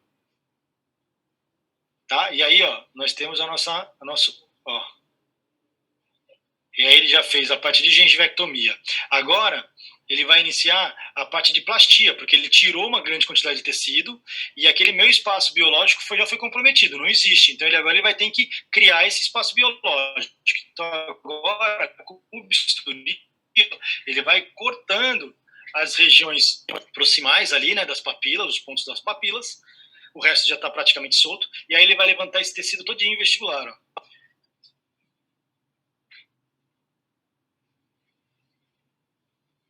E aí ele vai ter que fazer tudo isso agora no olho, né? Tentando ganhar aquela distância de pelo menos de 2 a pelo menos 3 milímetros ali, né? Fazer uma osteotomia, né? Para poder, então, ter essa condição como a gente queria, certo? Então, ó, ele vai lá, ele calcula, eu coloquei em cima do outro, mas nós temos a distância ali que a gente precisa ter mais ou menos 3 milímetros, né? Então ele calcula mais ou menos isso e vai fazer então toda a plastia da onde precisa ser feito. E da onde não precisa, ele não vai fazer. Feito toda a plastia que ele precisa, então ele vai dar o ponto. O ponto que a gente usa para esse tipo de caso é o colchoeiro invertido, tá? É a técnica de sutura mais adequada para que a gente possa ter o resultado final levando o tecido para a posição correta, tá? E com isso ele ganha a altura que ele precisa. Cara, muito bom fazer isso assim, não é fácil mesmo, tá? É muito comum ter falha, então muitas vezes a gente acaba tirando um pouco menos para ser corrigido depois, se precisar, tá? Mas fica legal, né? E a cirurgia, a gente já adiantei, né? Antecipei, que a gente usa hoje, usa a mão, né? Pensando na inter-relação aí, é a osteotomia, que muitas vezes a gente utiliza, né? Então, a gente vai remover para poder remodelar essa região e muitas vezes até para poder chegar na altura ideal do meu espaço Professor, biológico. Sim. Na última foto da sutura, a impressão que deu é que a coroa, o tecido gengival ficou bem acima da coroa. É normal por conta do crescimento? É normal. Dessa é normal. Então, essa gengiva não vai crescer mais, aquela altura é a altura final que ele pretende dar para aquele caso, e muitas vezes esse caso ele é feito muitas vezes em conjunto, até, né, normalmente o periodontista prefere fazer primeiro isso, deixar assim, e 15, 20 dias, o ideal seria que se esperasse para poder preparar esse dente a nível gengival, pelo menos 3 meses, isso seria o ideal. Tá? Porque pode acontecer pequenos, existem alguns trabalhos na literatura que mostram que depois de um procedimento desse, pode vir a acontecer uma pequena retração aí de 0,2 a 0,3 milímetros. É pouca coisa, mas se você preparar, fazer todo o procedimento em menos de 3 meses, você pode fazer uma faceta aí no dente e você vir a ter problema de retração gengival, né? Então é um problema. Tá? Mas aquela altura ali é a altura desejada, é a altura que ele quer mesmo, final. O dente fica daquela forma até vir a receber uma recuperação, uma reabilitação mesmo com facetas, tá? Não sei se é isso que você me perguntou. Sim, Silvia? Não, porque sou eu, professor, tá me ouvindo? Tô. Me ouvindo? Eu marquei com a professora Gabriela uma gengivectomia de uma moça. E tá me ouvindo, professor? Tô te ouvindo, pode falar. E só um segundo, pega o carregador para mim e corre. O que acontece? A coroa dela é pequena. A gengiva era de suporte, a marginal livre era grande, a mucosa também bem grande. Só que a professora falou que acima da coroa dela tinha osso. Não tinha mais espaço biológico. Aí eu fiquei com essa dúvida na cabeça depois e acabei esquecendo de perguntar. Meu carregador. Então, normalmente, nesses casos, o Silvia, vai ter que fazer uma osteotomia, não tem jeito. Sempre o nosso guia, tá? E muitas vezes é possível, depois você tem um pouquinho de experiência, né, com a pério, você sentir com a sonda a nossa junção cimento-esmalte. Esse é o nosso ponto principal, né? Muitas vezes a gente consegue trabalhar, né? Que talvez não seja o caso, ou talvez seja o caso e é muito difícil, mas pode acontecer do osso tá para cima da junção, né? Cimento-esmalte, pode acontecer, tá? Mas muitas vezes o nível ósseo está a nível de junção cimento-esmalte. E quando acontece isso, é necessário que a gente recupere o espaço biológico, porque às vezes o dente é curto, porque vocês imaginem assim o seguinte, a junção cimento-esmalte, o meu osso está a nível de cimento-esmalte, eu tenho meu espaço biológico, de 2 a 3 milímetros, esse tecido está para cima disso. Isso quer dizer que eu tenho pelo menos 3 milímetros de coroa para dentro de tecido. Né? E aí você consegue, muitas vezes, sem precisar fazer faceta ou algo parecido, mas você consegue remover tecido até a altura cimento-esmalte, rebate tecido, faz a osteotomia de pelo menos 2 a quase 3 milímetros, mais ou menos, de remoção óssea e reposiciona o tecido à altura da junção cimento-esmalte, ou 1 milímetro acima, né? Que seria o ideal.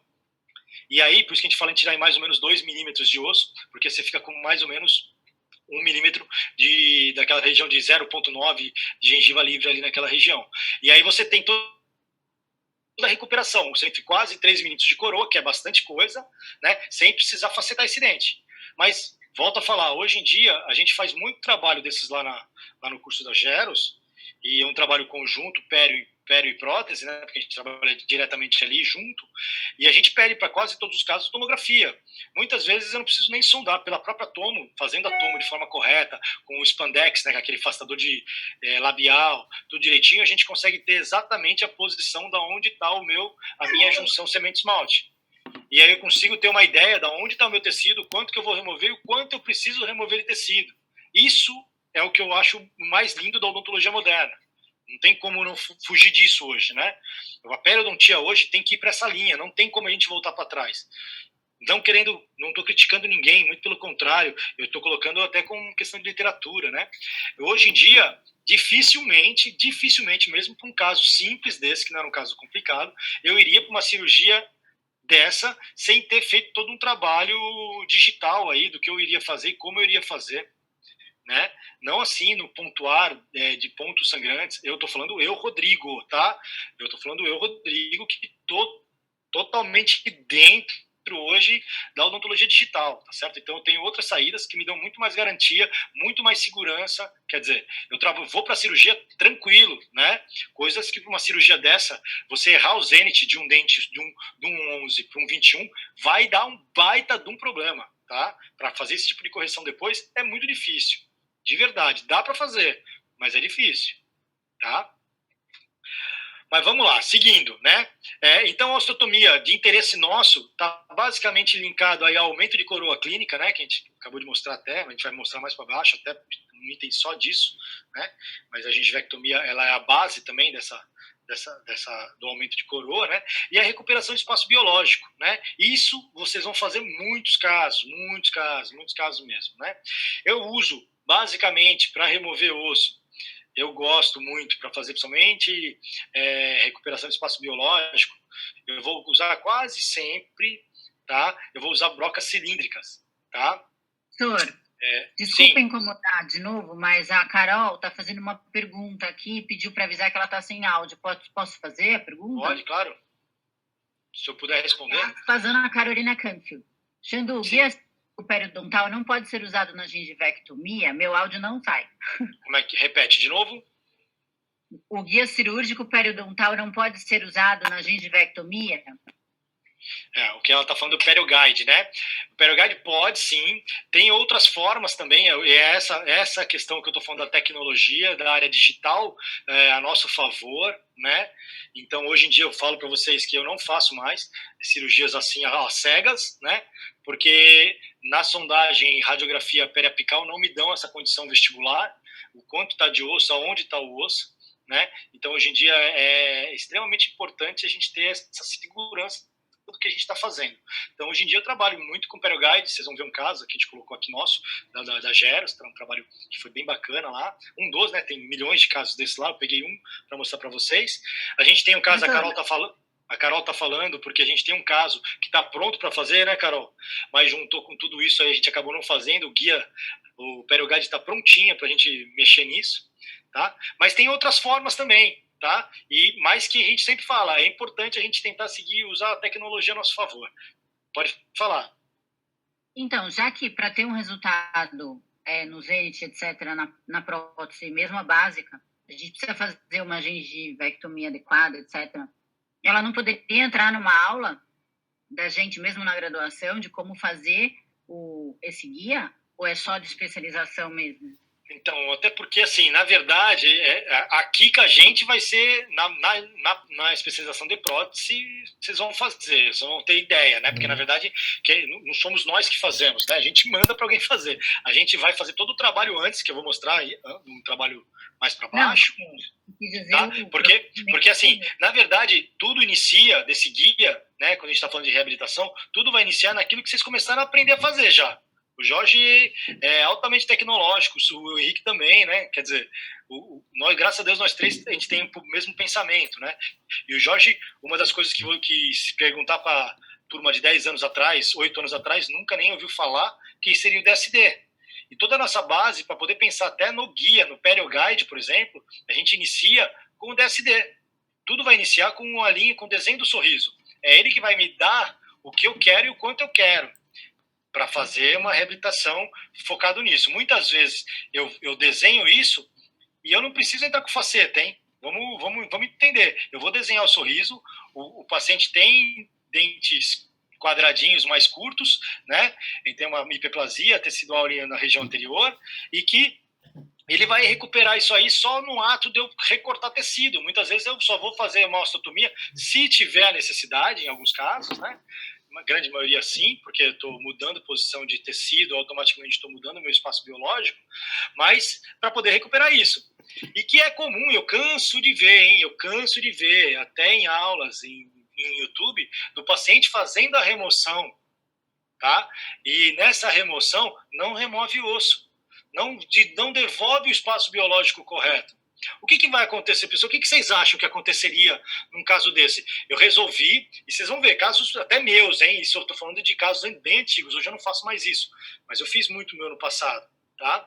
De remover tecido e não querer remover osso, porque o grande problema de remover osso é que quem tem medo, sabe? Essa história de quem tem medo, essa é a realidade, tá? Mas depois você vai ganhando um pouco de know-how, um pouco de experiência, com isso você vai ver que é necessário, é um mal necessário, tem que ser controlado, não dá para qualquer um fazer, não dá, claro que não dá, mas que é importante, né? É extremamente importante fazer a osteotomia da região para a recuperação do espaço biológico. Porque se eu não remover aquele osso, o que aconteceria? Eu tiro o tecido, vai ficar lindo, o paciente sai de lá maravilhoso, põe no Instagram, acha tudo lindo. O que acontece? O que vocês acham? Não vai ter a ligação do hemidesmossomo da gengiva e aí vai acabar tendo uma retração para buscar esse espaço biológico. É uma possibilidade, Dani. É uma possibilidade. É a real. Na teoria é isso. Mas sabe o que acontece 3 meses, 4 meses, 5 meses depois? O tecido volta tudo para a posição novamente. E aí é muito comum você escutar assim, ó, eu tenho uma aluna outro dia que me procurou, não vou citar nomes, talvez vocês conheçam, que falou assim, eu fiz a minha gengivectomia, fiz uma gengivectomia aqui para aumentar fazer um aumento de coroa clínica e tal. O dentista tirou, não foi nem em Santos, foi fora de Santos, tá? Tirou, mas voltou tudo de novo. E é super comum isso acontecer. Eu não tiro o osso, eu diminuo, e a tendência do tecido, por incrível que pareça, é voltar para a posição original. Mas em alguns casos também não volta, né? Em alguns casos vai acontecer o que a Dani falou.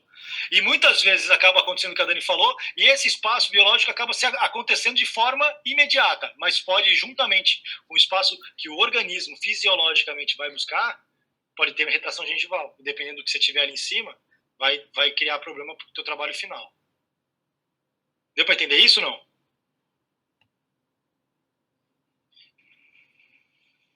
Bom, vamos seguir. E eu gosto muito de usar também os meus cinzéis de Oshibin, né? Eu uso bastante eles, tá? Principalmente quando eu não preciso fazer, consigo fazer ela de forma de flapless, né? Que a gente chama de fechado, sem precisar abrir tecido, sem remover, abrir toda aquela região tecidual, né? Rebater todo o tecido, fazer todo o retalho para cima e remover muito osso. Se eu preciso remover o quanto de tecido eu removi, mas eu já tenho quase que meu espaço biológico presente, mas eu preciso tirar um pouquinho que seja, eu utilizo esses micro cinzéis, eles são bem pequenininhos, bem afiados, e eu vou na região e removo essa região aí com meus cinzéis, tá? Hoje em dia uso menos, tá? Hoje em dia eu uso bem menos, eu prefiro abrir retalho, tenho mais experiência, minha curva de aprendizagem hoje em fazer a cochoeira invertida e tudo mais, já tá, eu tenho essa técnica bem apurada comigo, então eu prefiro 1000 vezes abrir o caso do que usar o Oshibin. Por quê? O que vem acontecendo na minha vida, tá?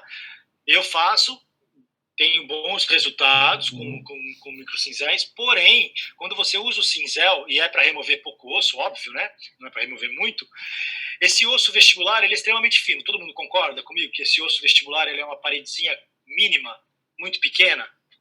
Concorda ou não? Eu não estou vendo... Sim. Né? Bem fininha. Então, o que acontece? Quando eu uso o Oshibin, ele é bem afiadinho, ele vai ali em contato com a raiz, eu subo ele ali, pressiono ele para cima e ele descola aquele osso, aquele pedacinho de osso que eu quero que tire. Muitas vezes esse osso fica em galho verde. Eu não removi ele lá de dentro, eu simplesmente desloquei, eu tirei ele da posição que eu queria. Algumas vezes eu consigo remover, outras vezes eu não consigo remover, ele fica lá dentro, esse osso que está em fratura em galho verde e fica lá. O tecido, se eu tiver uma gengiva inserida boa ali, ela é bem queratinizada e ela é bem fibrosa com isso, ela faz o quê? Ela empurra de volta aquele osso para a posição. Se é um galho verde, o osso se solidifica para a posição normal e o osso acaba ficando. Entende? Dá para entender isso ou não? Consegue entender isso ou não? Porque você está trabalhando em flapless, você não está abrindo o tecido, mas você está tentando remover. Hoje em dia surgiu, tá, um equipamento que é um ultrassom da Surge, que eles chamam, em que eles utilizam esse ultrassom para fazer essa remoção. Esse equipamento, ele tem umas pontas, né? Uns interceptos. Desenho para sagital para eles entenderem. Oi? Xandu, Oi? para sagital para eles entenderem esse pedaço. Não tem um atomo aí? Não mostrou um atomo? Eu não sei se mostrei uma atomo. Desenha o que tu está falando, porque quando o cinzel... Deixa eu mostrar aqui, peraí. Para eles entenderem, desenha o... Deixa eu só achar essa... É que eu acho que eu não mostrei átomo ainda não, hein? Eu vou mostrar para frente. Tem um corte do dente lá em cima também. Só para eles entenderem o que o cinzel faria, o que acontece que fraturar. Aí dá para mostrar, eu vou colocar o cinzel aqui, pessoal. Eu não sei se isso vai ficar claro. Aqui é um posterior, né? Dificilmente a gente usaria isso em posterior, usaria em anterior. Mas o cinzel ele vai entrar aqui dentro, ó, e vai fazer com que esse meu osso, né? Vou desenhar do lado de cá, ó, né? Eu removo esse pedaço de alguma forma. Com o movimento do cinzel, fazendo um movimento palatino vestibular, eu faço com que esse osso ele venha para cá, ó. Só que o que acontece? Ele fica em formato de galho verde. Quando eu uso a minha sonda e coloco ali, eu consegui o espaço que eu precisava para conseguir o meu espaço biológico, né? Porque eu estou sondando, estou vendo, tá dentro do que eu quero, tá perfeito. Só que esse osso não foi removido, né? Ele fica em galho verde. A tendência, por eu ter uma parede, isso claro que depende de cada caso, hein, pessoal, pelo amor de Deus. Estou pensando numa região igual, num dente parecido com esse aqui, hein? Tá? Uma arcada parecida com essa, em que eu tenho um bom tecido queratinizado aí nessa região, né? O que acontece? Mas não pode usar uma zecria ou aquela outra lá, que eu esqueci o nome, de implante, para tirar só a bordinha bem refrigerada, essa pontinha aí já sairia. Então, mas aí que tá, Dani, eu vou destruir o meu tecido ali por dentro, né? E eu vou ter certeza uma retração gengival. Não, entendeu? Tem que afastar. Por isso, mas eu tô falando em questão de flapless, né? Cirurgia fechada, ok? Tem várias formas de ser feita, você vai ver. Por isso que hoje em dia eu evito fazer isso, tá? Mas se é muito pouquinho que eu preciso tirar, eu não vou fazer o paciente passar por uma morbidade tão grande, né? Porque querendo ou não querendo, se abrir todo o tecido, vai dar inchaço, vai dar um edema grande nessa região. Então, né, melhorando o pós-operatório do paciente, eu prefiro abrir hoje, dependendo do caso, mas se é muito pouquinho, eu até faço hoje com os meus microcinzéis estão lá, e eu adoro eles, né? Porque eu uso de vez em quando. Mas a tendência é que se eu não tirar esse pedacinho, né, a tendência dele voltar para... a tendência dele é voltar para a posição, né? Então ele volta novamente para onde ele estava. E quer dizer, o que eu fiz, tirar, usar e tal, o meu espaço biológico foi pro saco. E aí eu vou ter, ou vai acontecer como a Dani falou, eu vou ter uma retração aí, que vai ser natural, porque o osso vai ser reabsorvido, né, tendência, né, e ele acha a posição ideal fisiologicamente, né, que não é o adequado, ou ele vai voltar com o tecido de volta para a posição. Então volta a ter novamente, talvez não para a posição original, para a primeira, né, que ele tinha uma baita hiperplasia gengival ali, mas ela vai voltar. Tá? É muito comum escutar, eu já fiz isso e não dá certo. Já escutei de vários alunos isso. Eu fiz, mas não dá certo. Ficou bom momentaneamente, depois voltou o que era antes. Mas tudo acontece por quê? Porque provavelmente não foi feita a remoção de forma correta. Nossa, não tá apagando. Beleza, pessoal? Deu para entender? Deu ou não deu? Deu. Então tá bom. Então vamos seguir aqui. Então, dá para usar, é uma forma de fazer osteotomia, mas Poxa, tem que ser ponderado. Sim. Isso é, não sei se você vai chegar a falar isso, isso é tão verdade que essa remoção recidiva, que às vezes quando você faz cirurgia aberta, você tira o osso periférico, você faz até uns grooves, uns sulcos. Quando a paciente tem muito volume ósseo, né, não basta só você tirar a gengiva no vertical, às vezes você tem que aprofundar o sulco entre as bossas. Então, por isso que às vezes as pessoas querem, porque o que você está falando que o aluno fez e não deu certo, porque todo mundo quer fazer o trabalho com o mínimo de trabalho, né? E aí recidiva mesmo. Nesse caso, o paciente tem um bicho horizontal, às vezes além de você fazer o vertical, você tem que abrir, tirar o horizontal, fazer sulco, né? Que são aqueles grooves de divisão de raiz mesmo, eu tô lembrando, porque às vezes eles não acreditam que tem que fazer isso. Às vezes tem que funcionar horizontal, inclusive. Não, bem lembrado, Jorge. Eu nem ia falar isso, mas bem lembrado, porque realmente é extremamente importante isso aí. Mas eu até coloco, Jorge, talvez às vezes é a questão do medo, né? Eu falo que hoje quando a gente conversa muito com o Rodrigo Narras, ele fala isso. O problema é que nós dentistas temos medo daquilo que a gente está fazendo. Muitas vezes a gente acha que pode não dar certo e aí o prejuízo pode ser grande, né? E realmente pode mesmo, né? Se não fizer direito, é tendência, né? Mas se não fizer todo esse procedimento que o Jorge falou de fazer esse desgaste, né? Essa plastia óssea, né? Que a gente faz nessa região interproximais entre os dentes, para poder acomodar até melhor Isso acontece muito quando eu tenho que fazer um grande desgaste ósseo, quando a minha osteotomia é grande, né?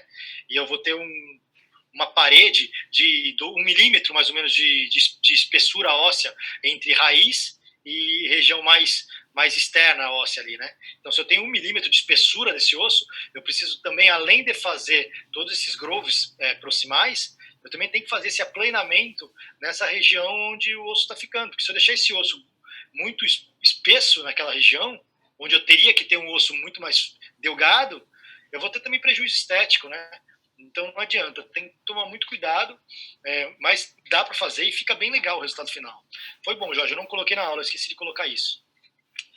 Mas, nesses casos aqui de recuperação de espaço biológico, isso aqui vocês vão fazer muitos lá na faculdade, muito mesmo, com a gente na prótese mesmo, ou na COI, vocês vão fazer lá na COI e vai vir pronto para a gente já, né? Que são casos em que o paciente tem, às vezes, restaurações extensas, em que o dentista tenta de uma forma ou de outra, o paciente não tem grana para fazer no consultório, e aí o dentista acaba tentando ajudar de alguma forma. Só que eu sempre falo isso, hoje em dia, eu não faço mais isso no meu consultório, não faço mesmo, fico com pena às vezes. Aqui é uma prótese, pô, doutor, eu não tenho puto no bolso para poder fazer mais uma prótese, já estou fazendo aquelas outras, não dá para fazer isso. Bom, aí você acaba assim, fica com pena do paciente e fala assim, tá bom, vamos fazer uma restauração aqui, mas não sei quanto tempo dura.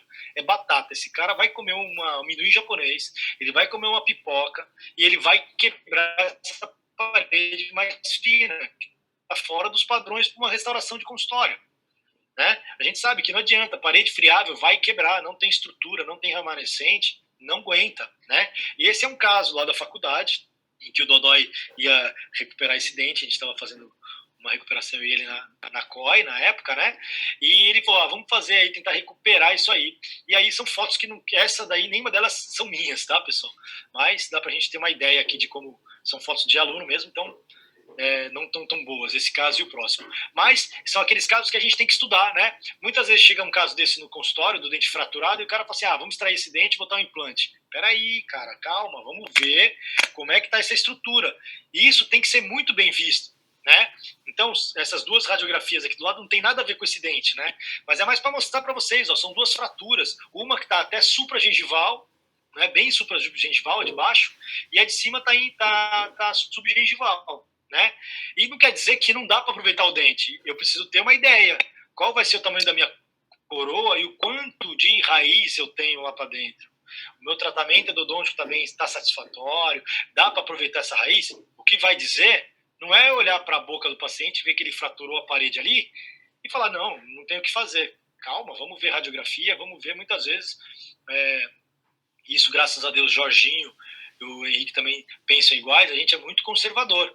Sempre que for possível aproveitar dente, a gente vai tentar aproveitar. Se tiver que fazer uma gengivectomia aí, para tentar aumentar, fazer uma recuperação desse espaço, para expor dente, para poder fazer o que tiver que fazer em cima disso aí, a gente vai fazer. Né? Mas tem que ser muito bem estudado. Tem casos que a gente vai olhar, e quantas vezes aconteceu já na clínica da faculdade, de eu falar, opa, calma, não vamos tirar nada, vamos fazer radiografia.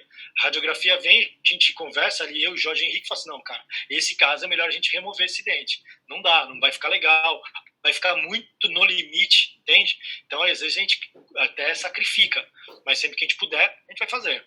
Mas é coisa simples, eu gosto de trabalhar muito com, como eu falei para vocês, com broca, tá? Então eu trabalho muito com esférica mesmo, eu trabalho com dois tipos de esférica, se não me engano é 1090, né, que é a que vocês usam para endo, não é? Que é a mais calibrosa para mim, que eu uso para remover tecido, e aí eu já tenho a ideia de quanto que eu vou ter que tirar ali, né, até chegar muitas vezes na fratura, e remover osso, eu sei que eu preciso deixar aqueles 2 a 3 milímetros para quem, para baixo, né, para poder ter o espaço garantido ali, né, para a região. Mas você remove todo o tecido. Eu prefiro fazer isso muitas vezes. Deixo o meu osso mais abaixo do que o meu tecido, a altura, e esse epitélio vai ser refeito na região, tá? E aí a gente colocava, hoje em dia, dependendo do caso, eu não coloco mais, tá? Mas a gente coloca um cimento cirúrgico até mais para ter um pouquinho mais de sangramento, mas isso e tentar manter o tecido em posição por aí 10, 14 dias aí. Né? E aí quando o paciente já volta com o epitélio meio que já montado ali em cima, ó, e ele vai subindo e eu já tenho toda a minha parede, o meu dente todinho exposto para poder fazer o que tiver que fazer aí em cima, né? Mas eu já estou vendo meu término todinho em volta, tá?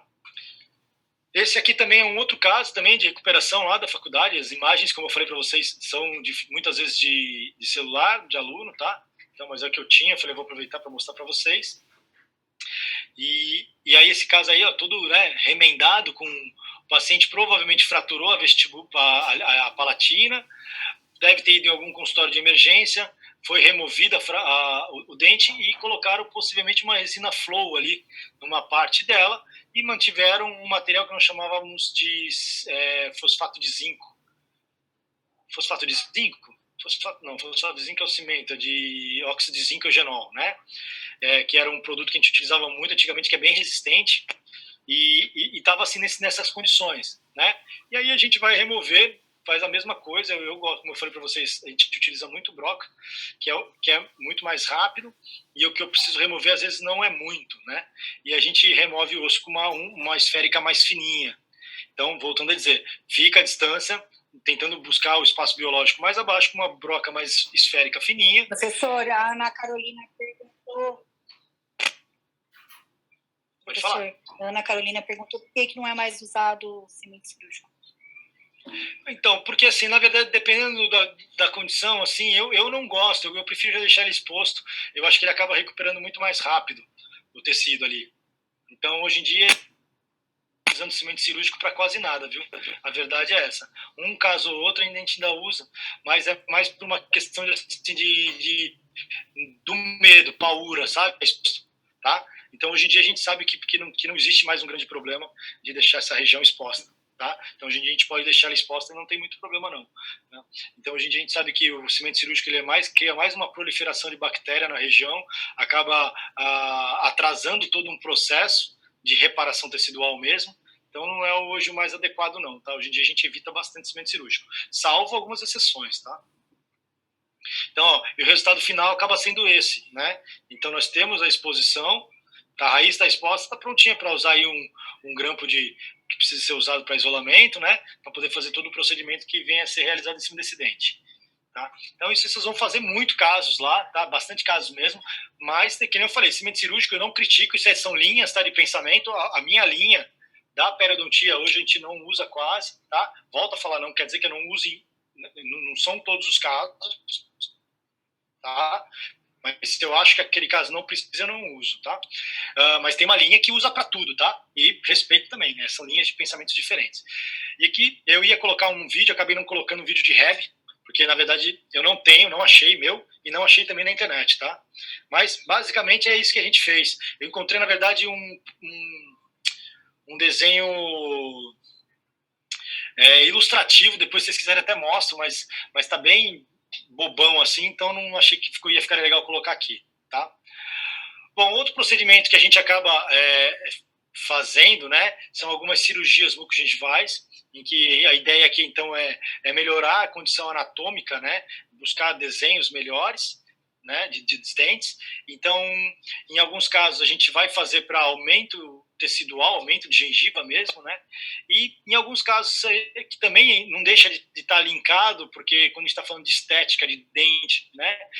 Linkado à inter-relação com a prótese, a frenectomia e a frenotomia também se encaixa, né? Então, isso aqui são todas fotos de livro, tá? Eu não achei as minhas fotos, depois eu vou mostrar algumas fotos de livro, não são minhas.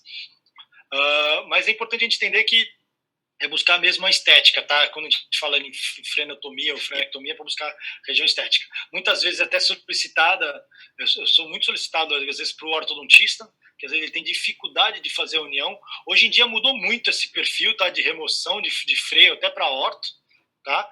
Eles estão hoje com esses aparelhos mais modernos, eles conseguem fazer essa ligação, porque nós temos ali naquele meio, né, entre os dois centrais, um cordão fibroso, né, que muitas vezes dificultava a união desses dois centrais, para fechar diastema mesmo, tá?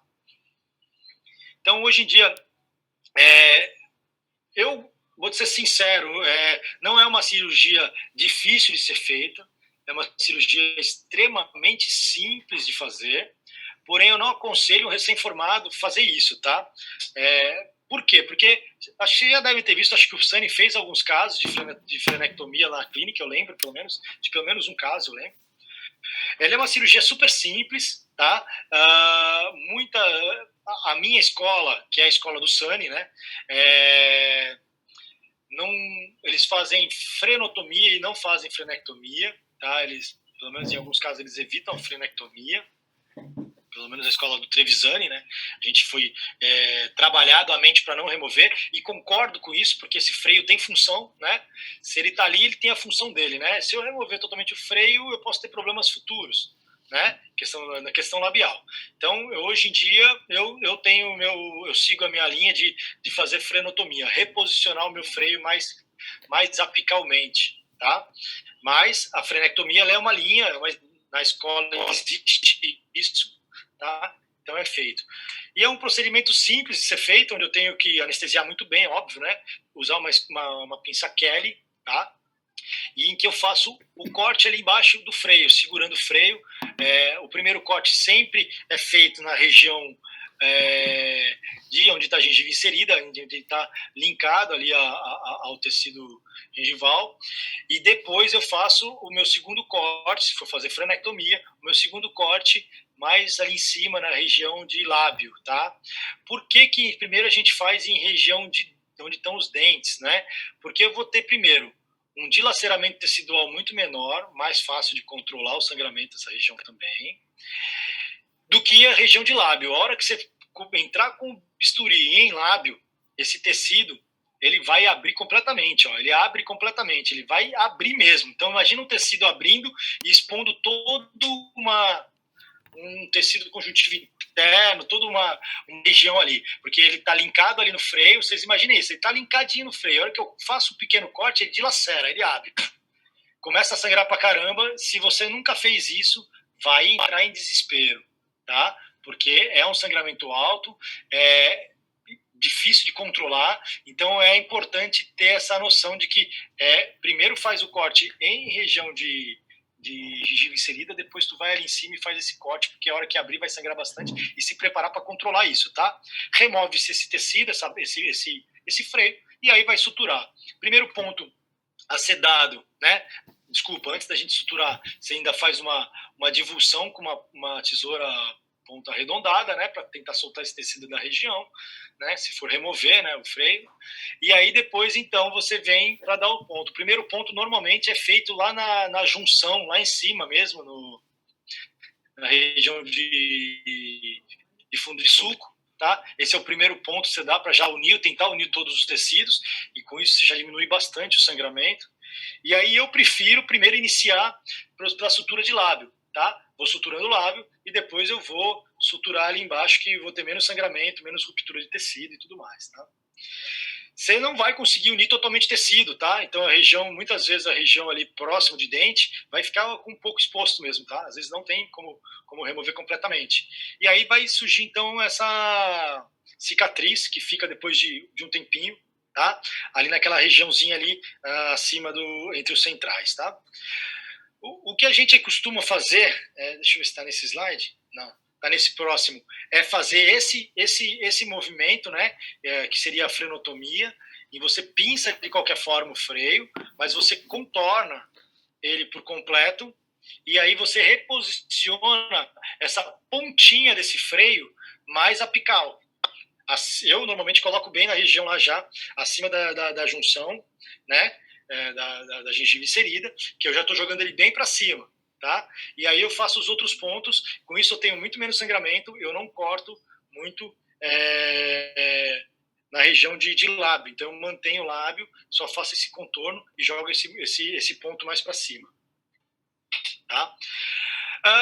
E outro ponto importante quando a gente está falando de cirurgia mucogengival, além da frenectomia, seria o aumento gengival, né? E tem várias técnicas para fazer isso, né? Eu vou colocar aqui técnicas mais simples, que são técnicas possíveis a gente estar fazendo até, de repente, lá na clínica, se a gente precisar, tá, em algum momento, tá bom? Mas eu preciso buscar gengiva inserida, que é ele que vai garantir, muitas vezes, o sucesso do meu trabalho, né? Lembra que eu falei desde o começo? Esse biótipo, ele é extremamente importante para que a gente tenha um bom resultado. Quanto mais gengiva inserida e mais espesso for o meu tecido nessa região, melhor é a garantia de eu manter o tecido em posição e não ser tão flácido, tá? Quanto mais tecido fibroso, mais rígido na região, e com isso automaticamente eu garanto o meu tecido, tentar manter meu tecido em posição. E para isso a gente tem algumas formas de fazer isso, tá? Outros casos em que a gente precisa buscar mais tecido, né? Principalmente os dois casos de lado direito, né? Que está muito curto, e a gente precisa ganhar gengiva inserida. Uma das formas da gente fazer isso é por enxerto livre, né? É uma forma de ser feita. Eu vou falar também uma opinião muito pessoal, eu respeito todos os colegas, mas na minha opinião, hoje eu faço muito pouco gengiva de enxerto livre, né? Eu falo gengiva, não que eu não faça enxerto livre, vamos entender. Faço enxerto livre, sim, de conjuntivo, ok? Mas não por completo, né? Que é o mais comum. Então, para alguns casos, a gente tem como resolver. Muitas vezes, utilizar só mesmo conjuntivo internamente, eu já consigo ganhar essa espessura e eu vou ter um ganho muito grande de gengiva inserida também, tá? Mas casos extremos, como esse caso, por exemplo, e eu precisaria, sim, não tem como eu não fazer uso de um enxerto total, né? Livre total, em que eu vou aproveitar, pegar conjuntivo e epitélio, né? Com a intenção de modificar. Mas isso é muito mais utilizado, mas vocês vão ver casos também de dentes anteriores, mas é muito mais utilizado em dentes posteriores isso, né? Por quê? Porque eu tenho textura, estrutura diferentes, né? Lembra que eu falei para vocês lá no comecinho que a minha estrutura vestibular é diferente da minha estrutura palatina, né? Minha estrutura tecidual é diferente. Então eu vou ter características e texturas diferentes também. Tá? Então, nesse caso, ó, a gente remove, faz a remoção, faz uma loja cirúrgica em palato e remove tanto o conjuntivo quanto o epitélio. E aí você vai lá para a região e reposiciona ela. A sacada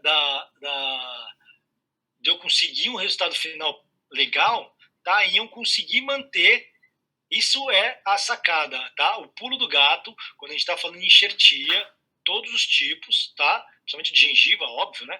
É que você consiga manter o tecido extremamente rígido, parado, estático. Se esse pedaço aí que foi removido da área doadora lá para a área receptora, né? E quando eu for colocar na área receptora, eu não estabilizar esse material, é certeza que ele vem necrosado no retorno, tá? Normalmente a gente deixa um bom tempo, tá? Normalmente, eu pelo menos gosto de deixar para mais de 15 dias, não removo, e quando volta eu ainda removo alguns pontos. Isso aqui também não é meu, óbvio, né? Isso aqui é do livro do Carranza, do Lindy, quer dizer, esse caso é do Lindy. Você pode ver que ele está usando ainda fios de seda, né? Hoje em dia a gente não usa para esse tipo de cirurgia, e quanto mais fino for esse fio, melhor, tá? Mas esse caso está aí, e não é por isso que não daria certo, né? Nós estamos com a foto aí do lado direito, com ele colocado em posição. Mas vocês conseguem perceber que tem uma pequena diferenciação de tonalidade de cor, por exemplo? Porque o tecido é de uma região de palato e está colocado numa região de vestibular. Isso acontece com muita frequência, tá? E esteticamente fica feio, tá, pessoal? Fica bem feio. Por isso que eu não gosto muito de usar, e hoje em dia existem técnicas mais modernas para que a gente possa fazer isso, tá? Esse outro caso aqui, em que eu tenho um problema de um incisivo, né, central, de um 41, em que o meu freio está muito ali em cima, e devido talvez à ação de escovação, ele acabou tendo uma pequena retração. Só que eu não consigo recuperar isso se eu primeiro não corrigir essa região, porque olha a quantidade que eu tenho nesse incisivo central de gengiva inserida. Lembrando que inferior eu tenho muito pouco na região anterior, né? Eu sempre vou ter muito pouca gengiva inserida, mas nesse caso eu não tenho nada, zero, né? Nesse dente especificamente. Se você olhar para o dente do lado, eu tenho um pouco ainda. Então, nesse caso, primeiro, para poder tentar resolver isso, a melhor forma é eu devolver gengiva inserida para a região, né? Do que, vamos remover o freio lingual inferior, né? O freio, fazer uma frenectomia aí embaixo. Lingual não, né? Esse freio, né? De lábio. Porque, o que acontece? Eu só remover isso não vai resolver meu problema ali, né? Eu não tenho gengiva inserida. Então, às vezes, vale mais a pena eu recortar esse tecido, descer essa região e, sim, colocar um novo tecido. Então, ó, eu reposiciono, eu faço um corte aí, né, com duas relaxantes, em diagonal, e posiciono o meu freio mais abaixo.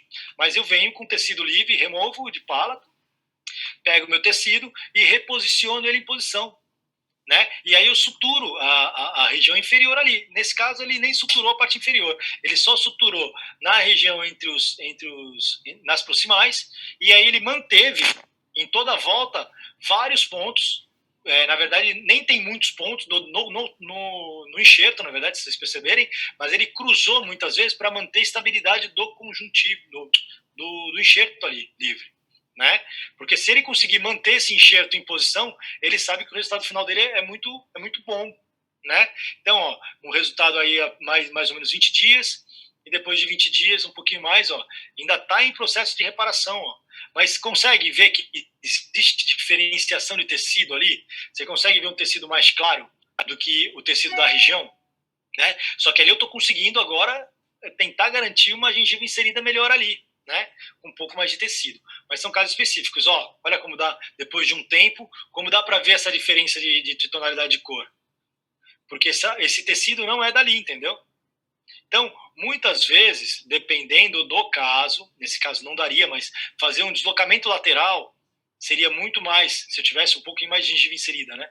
Seria muito mais indicado do que fazer um livre, né? Não porque eu estaria pediculado com ele, a chance de dar certo é maior, não, mas porque eu estou com tecido local, né? Então, hoje em dia é muito mais fácil eu simplesmente fazer uma tunelização e entrar com um tecido conjuntivo na região do que propriamente usar um livre, assim, total, né? Hoje muita gente faz livre, pessoal, tá? O livre que eu falo, falando livre, tô falando besteira. Eu vou remover conjuntivo e muitas vezes, e tem um cara bem conhecido até, também não vou citar nomes, e que ele também prefere, e tem lógica isso, né, de remover a totalidade do tecido livre também. Mas ele vai ali depois em cima da placa de vidro e remove com bisturi bem fininho, e remove todo o epitélio, remove toda aquela região mais profunda, né, onde eu tenho mais gordura, porque o conjuntivo ele tem uma função muito importante. Quanto mais próximo ele está do epitélio, melhor e mais fibroso ele é.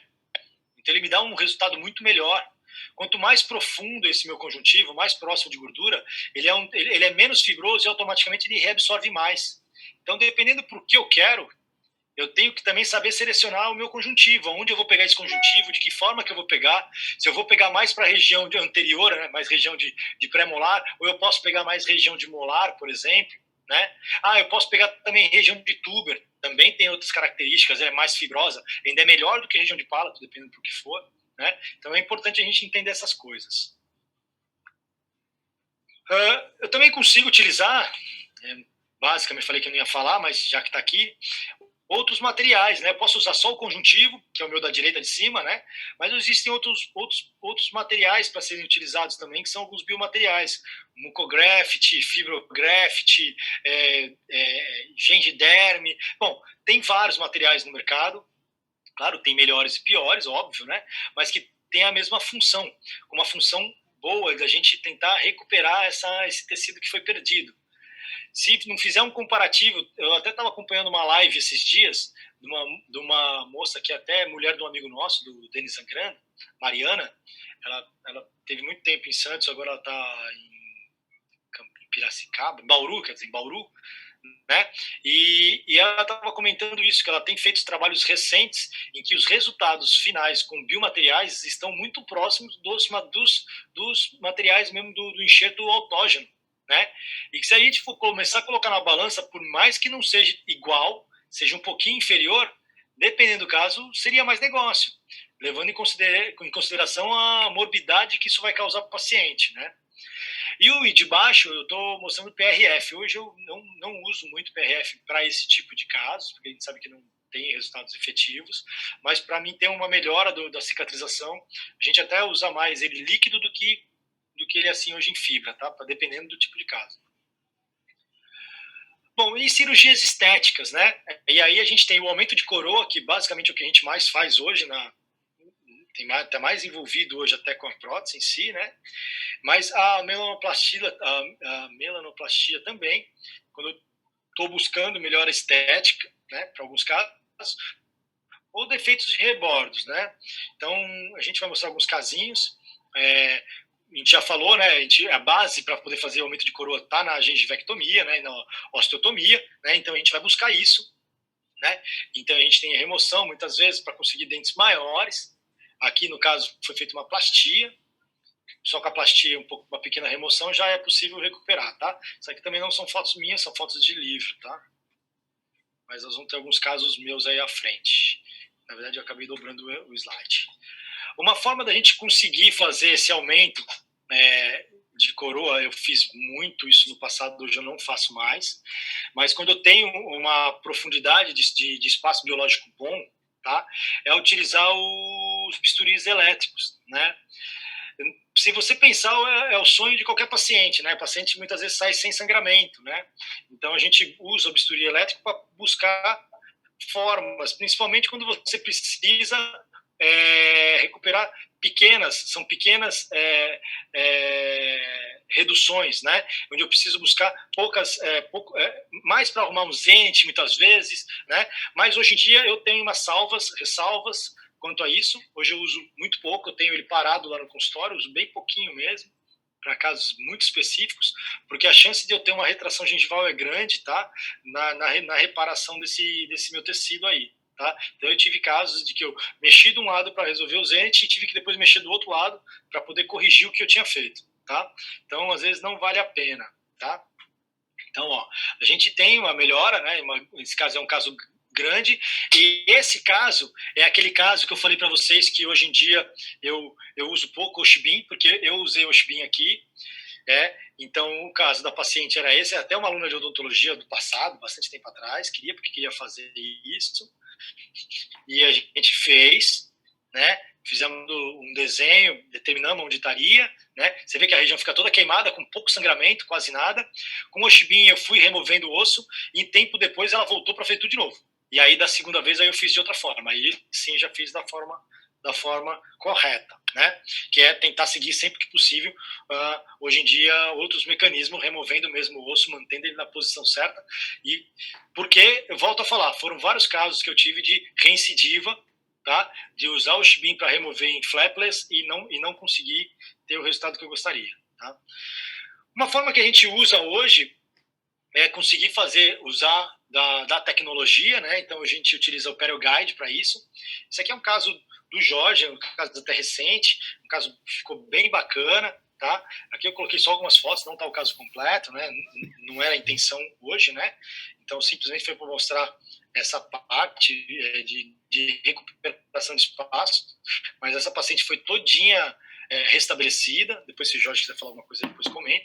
Mas a ideia aqui nossa é que esse caso a gente estudou, e todo caso que a gente vai pensar em fazer alguma coisa, o paciente passa primeiro por um jogo de fotos, depois a gente vai colocar isso em computador e vai fazer toda a montagem do sorriso dela, né? Vamos montar o sorriso dela. Como? Através do DSD, que é o que vocês já fizeram, né?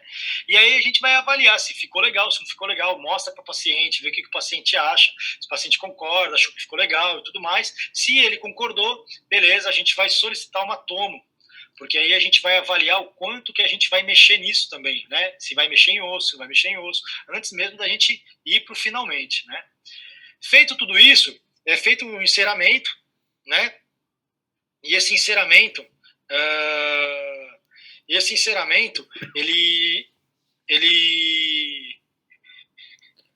a gente vai determinar através do DSD o que a gente queria. Então esse é feito, também pode ser feito no computador, é feito um modelo digital ou um mockup para isso, né? E aí a gente prova em boca, ou usando a bisacrílica, ou utilizando esse Sheld que a gente utiliza hoje, que vem prontinho para você colocar em posição. Eu não lembro desse caso, como é que nós fizemos, tá? Mas foi determinado que sim, ela tinha gostado, tudo mais. Já sabíamos que ia ter que mexer em osso, não em todos, mas basicamente no 11 e no 12, né? Pouca coisa de tecido no 21, e foi o que a gente resolveu fazer nesse caso, tá? Então ele vai para um estudo, a gente faz o cruzamento do enceramento, do escaneamento dos dentes dela, juntamente com a tomografia, e aí a gente consegue determinar ali a distância que nós temos e o quanto que a gente precisa para poder fazer esse tipo de desgaste. Cria-se, então, o guia digital, e aí, então, ele vem impresso. E esse é o guia, o PerioGuide, que hoje a gente utiliza e trabalhamos com muito mais segurança, né? Então, dentro das janelas, né? Deixa eu ver se eu consigo desenhar aqui. Eu vou desenhar rapidamente. Então, eu sei o quanto de tecido eu preciso tirar, porque é o que está aqui dentro. Então, aqui eu vou tirar o que eu tenho que tirar de tecido, né? O quanto que eu preciso tirar. Você vê que esse meu dente eu não preciso tirar muito, tanto é que o 22 a gente nem mexeu. E aqui seria a minha linha, onde eu sei que eu teria meu espaço biológico, né? Então, aqui estaria meu espaço biológico, é onde eu sei que meu osso deveria se manter, certo?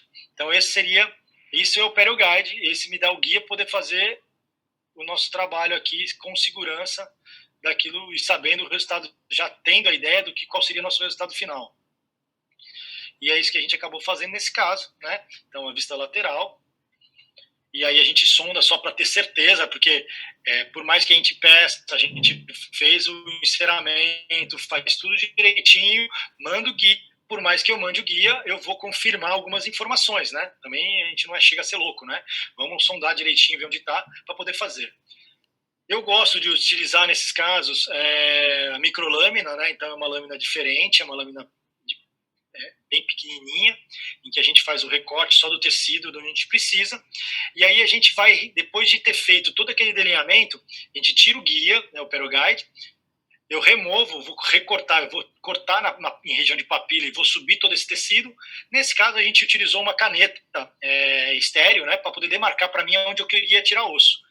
E aí, com uma broca, que também é uma broca diferente que a gente usa, nossa, lá, né, que ela só tem a ponta, só é ativa na pontinha mesmo, né, bem na pontinha só. Em toda a parte cilíndrica da broca, ela não tem ponta ativa, só na base mesmo. Então, aí a gente remove esse osso e faz o que precisa se fazer. Nesse caso, a gente não precisou mexeu muito pouco, né? Pelo que eu lembro, a gente mexeu bem pouquinho nas proximais fazendo aquele groove, tá? Mas muito pouco, quase nada, porque o osso que ela tinha era bem fininho na região, tá? E aí a gente manteve. E esse foi o resultado logo pós-cirurgia, já em posição, um pouco de sangue, né? Não tá bonita a foto, mas foi o resultado final que nós tivemos. E aqui dá pra gente ver exatamente o quanto nós tiramos, né? De tecido dessas regiões. As linhas verdes demonstram aí mais ou menos a base que a gente teve e foi o quanto a gente conseguiu para esse caso. Você vê que alguns pontos eu ainda mantenho, se eu acho que não está legal a região para tirar, e aí é aquela questão de quem tem medo, né? Então eu mantenho e deixo para tirar mais para frente, tá? E aí daqui foi feito então todo o trabalho que esse caso tem que bater palma pro Jorge, porque o caso ficou lindo, lindo, lindo, lindo, lindo, tá? Não tenho foto deles aqui, mas o caso ficou bem animal, tá? Aqui é um outro caso, que não é meu, também é um vídeo que eu quero passar para vocês darem uma olhada, tá? Eu vou talvez acelerar um pouquinho no final se precisar, tá? Mas vamos dar uma olhadinha nesse caso aí, ó.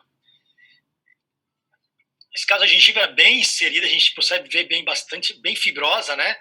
Então isso já ganha. O paciente fez um mockup, ó, então ele já desenhou com o mockup. E aí, ó, também está usando uma microlâmina, é uma outra forma da gente fazer também, tá?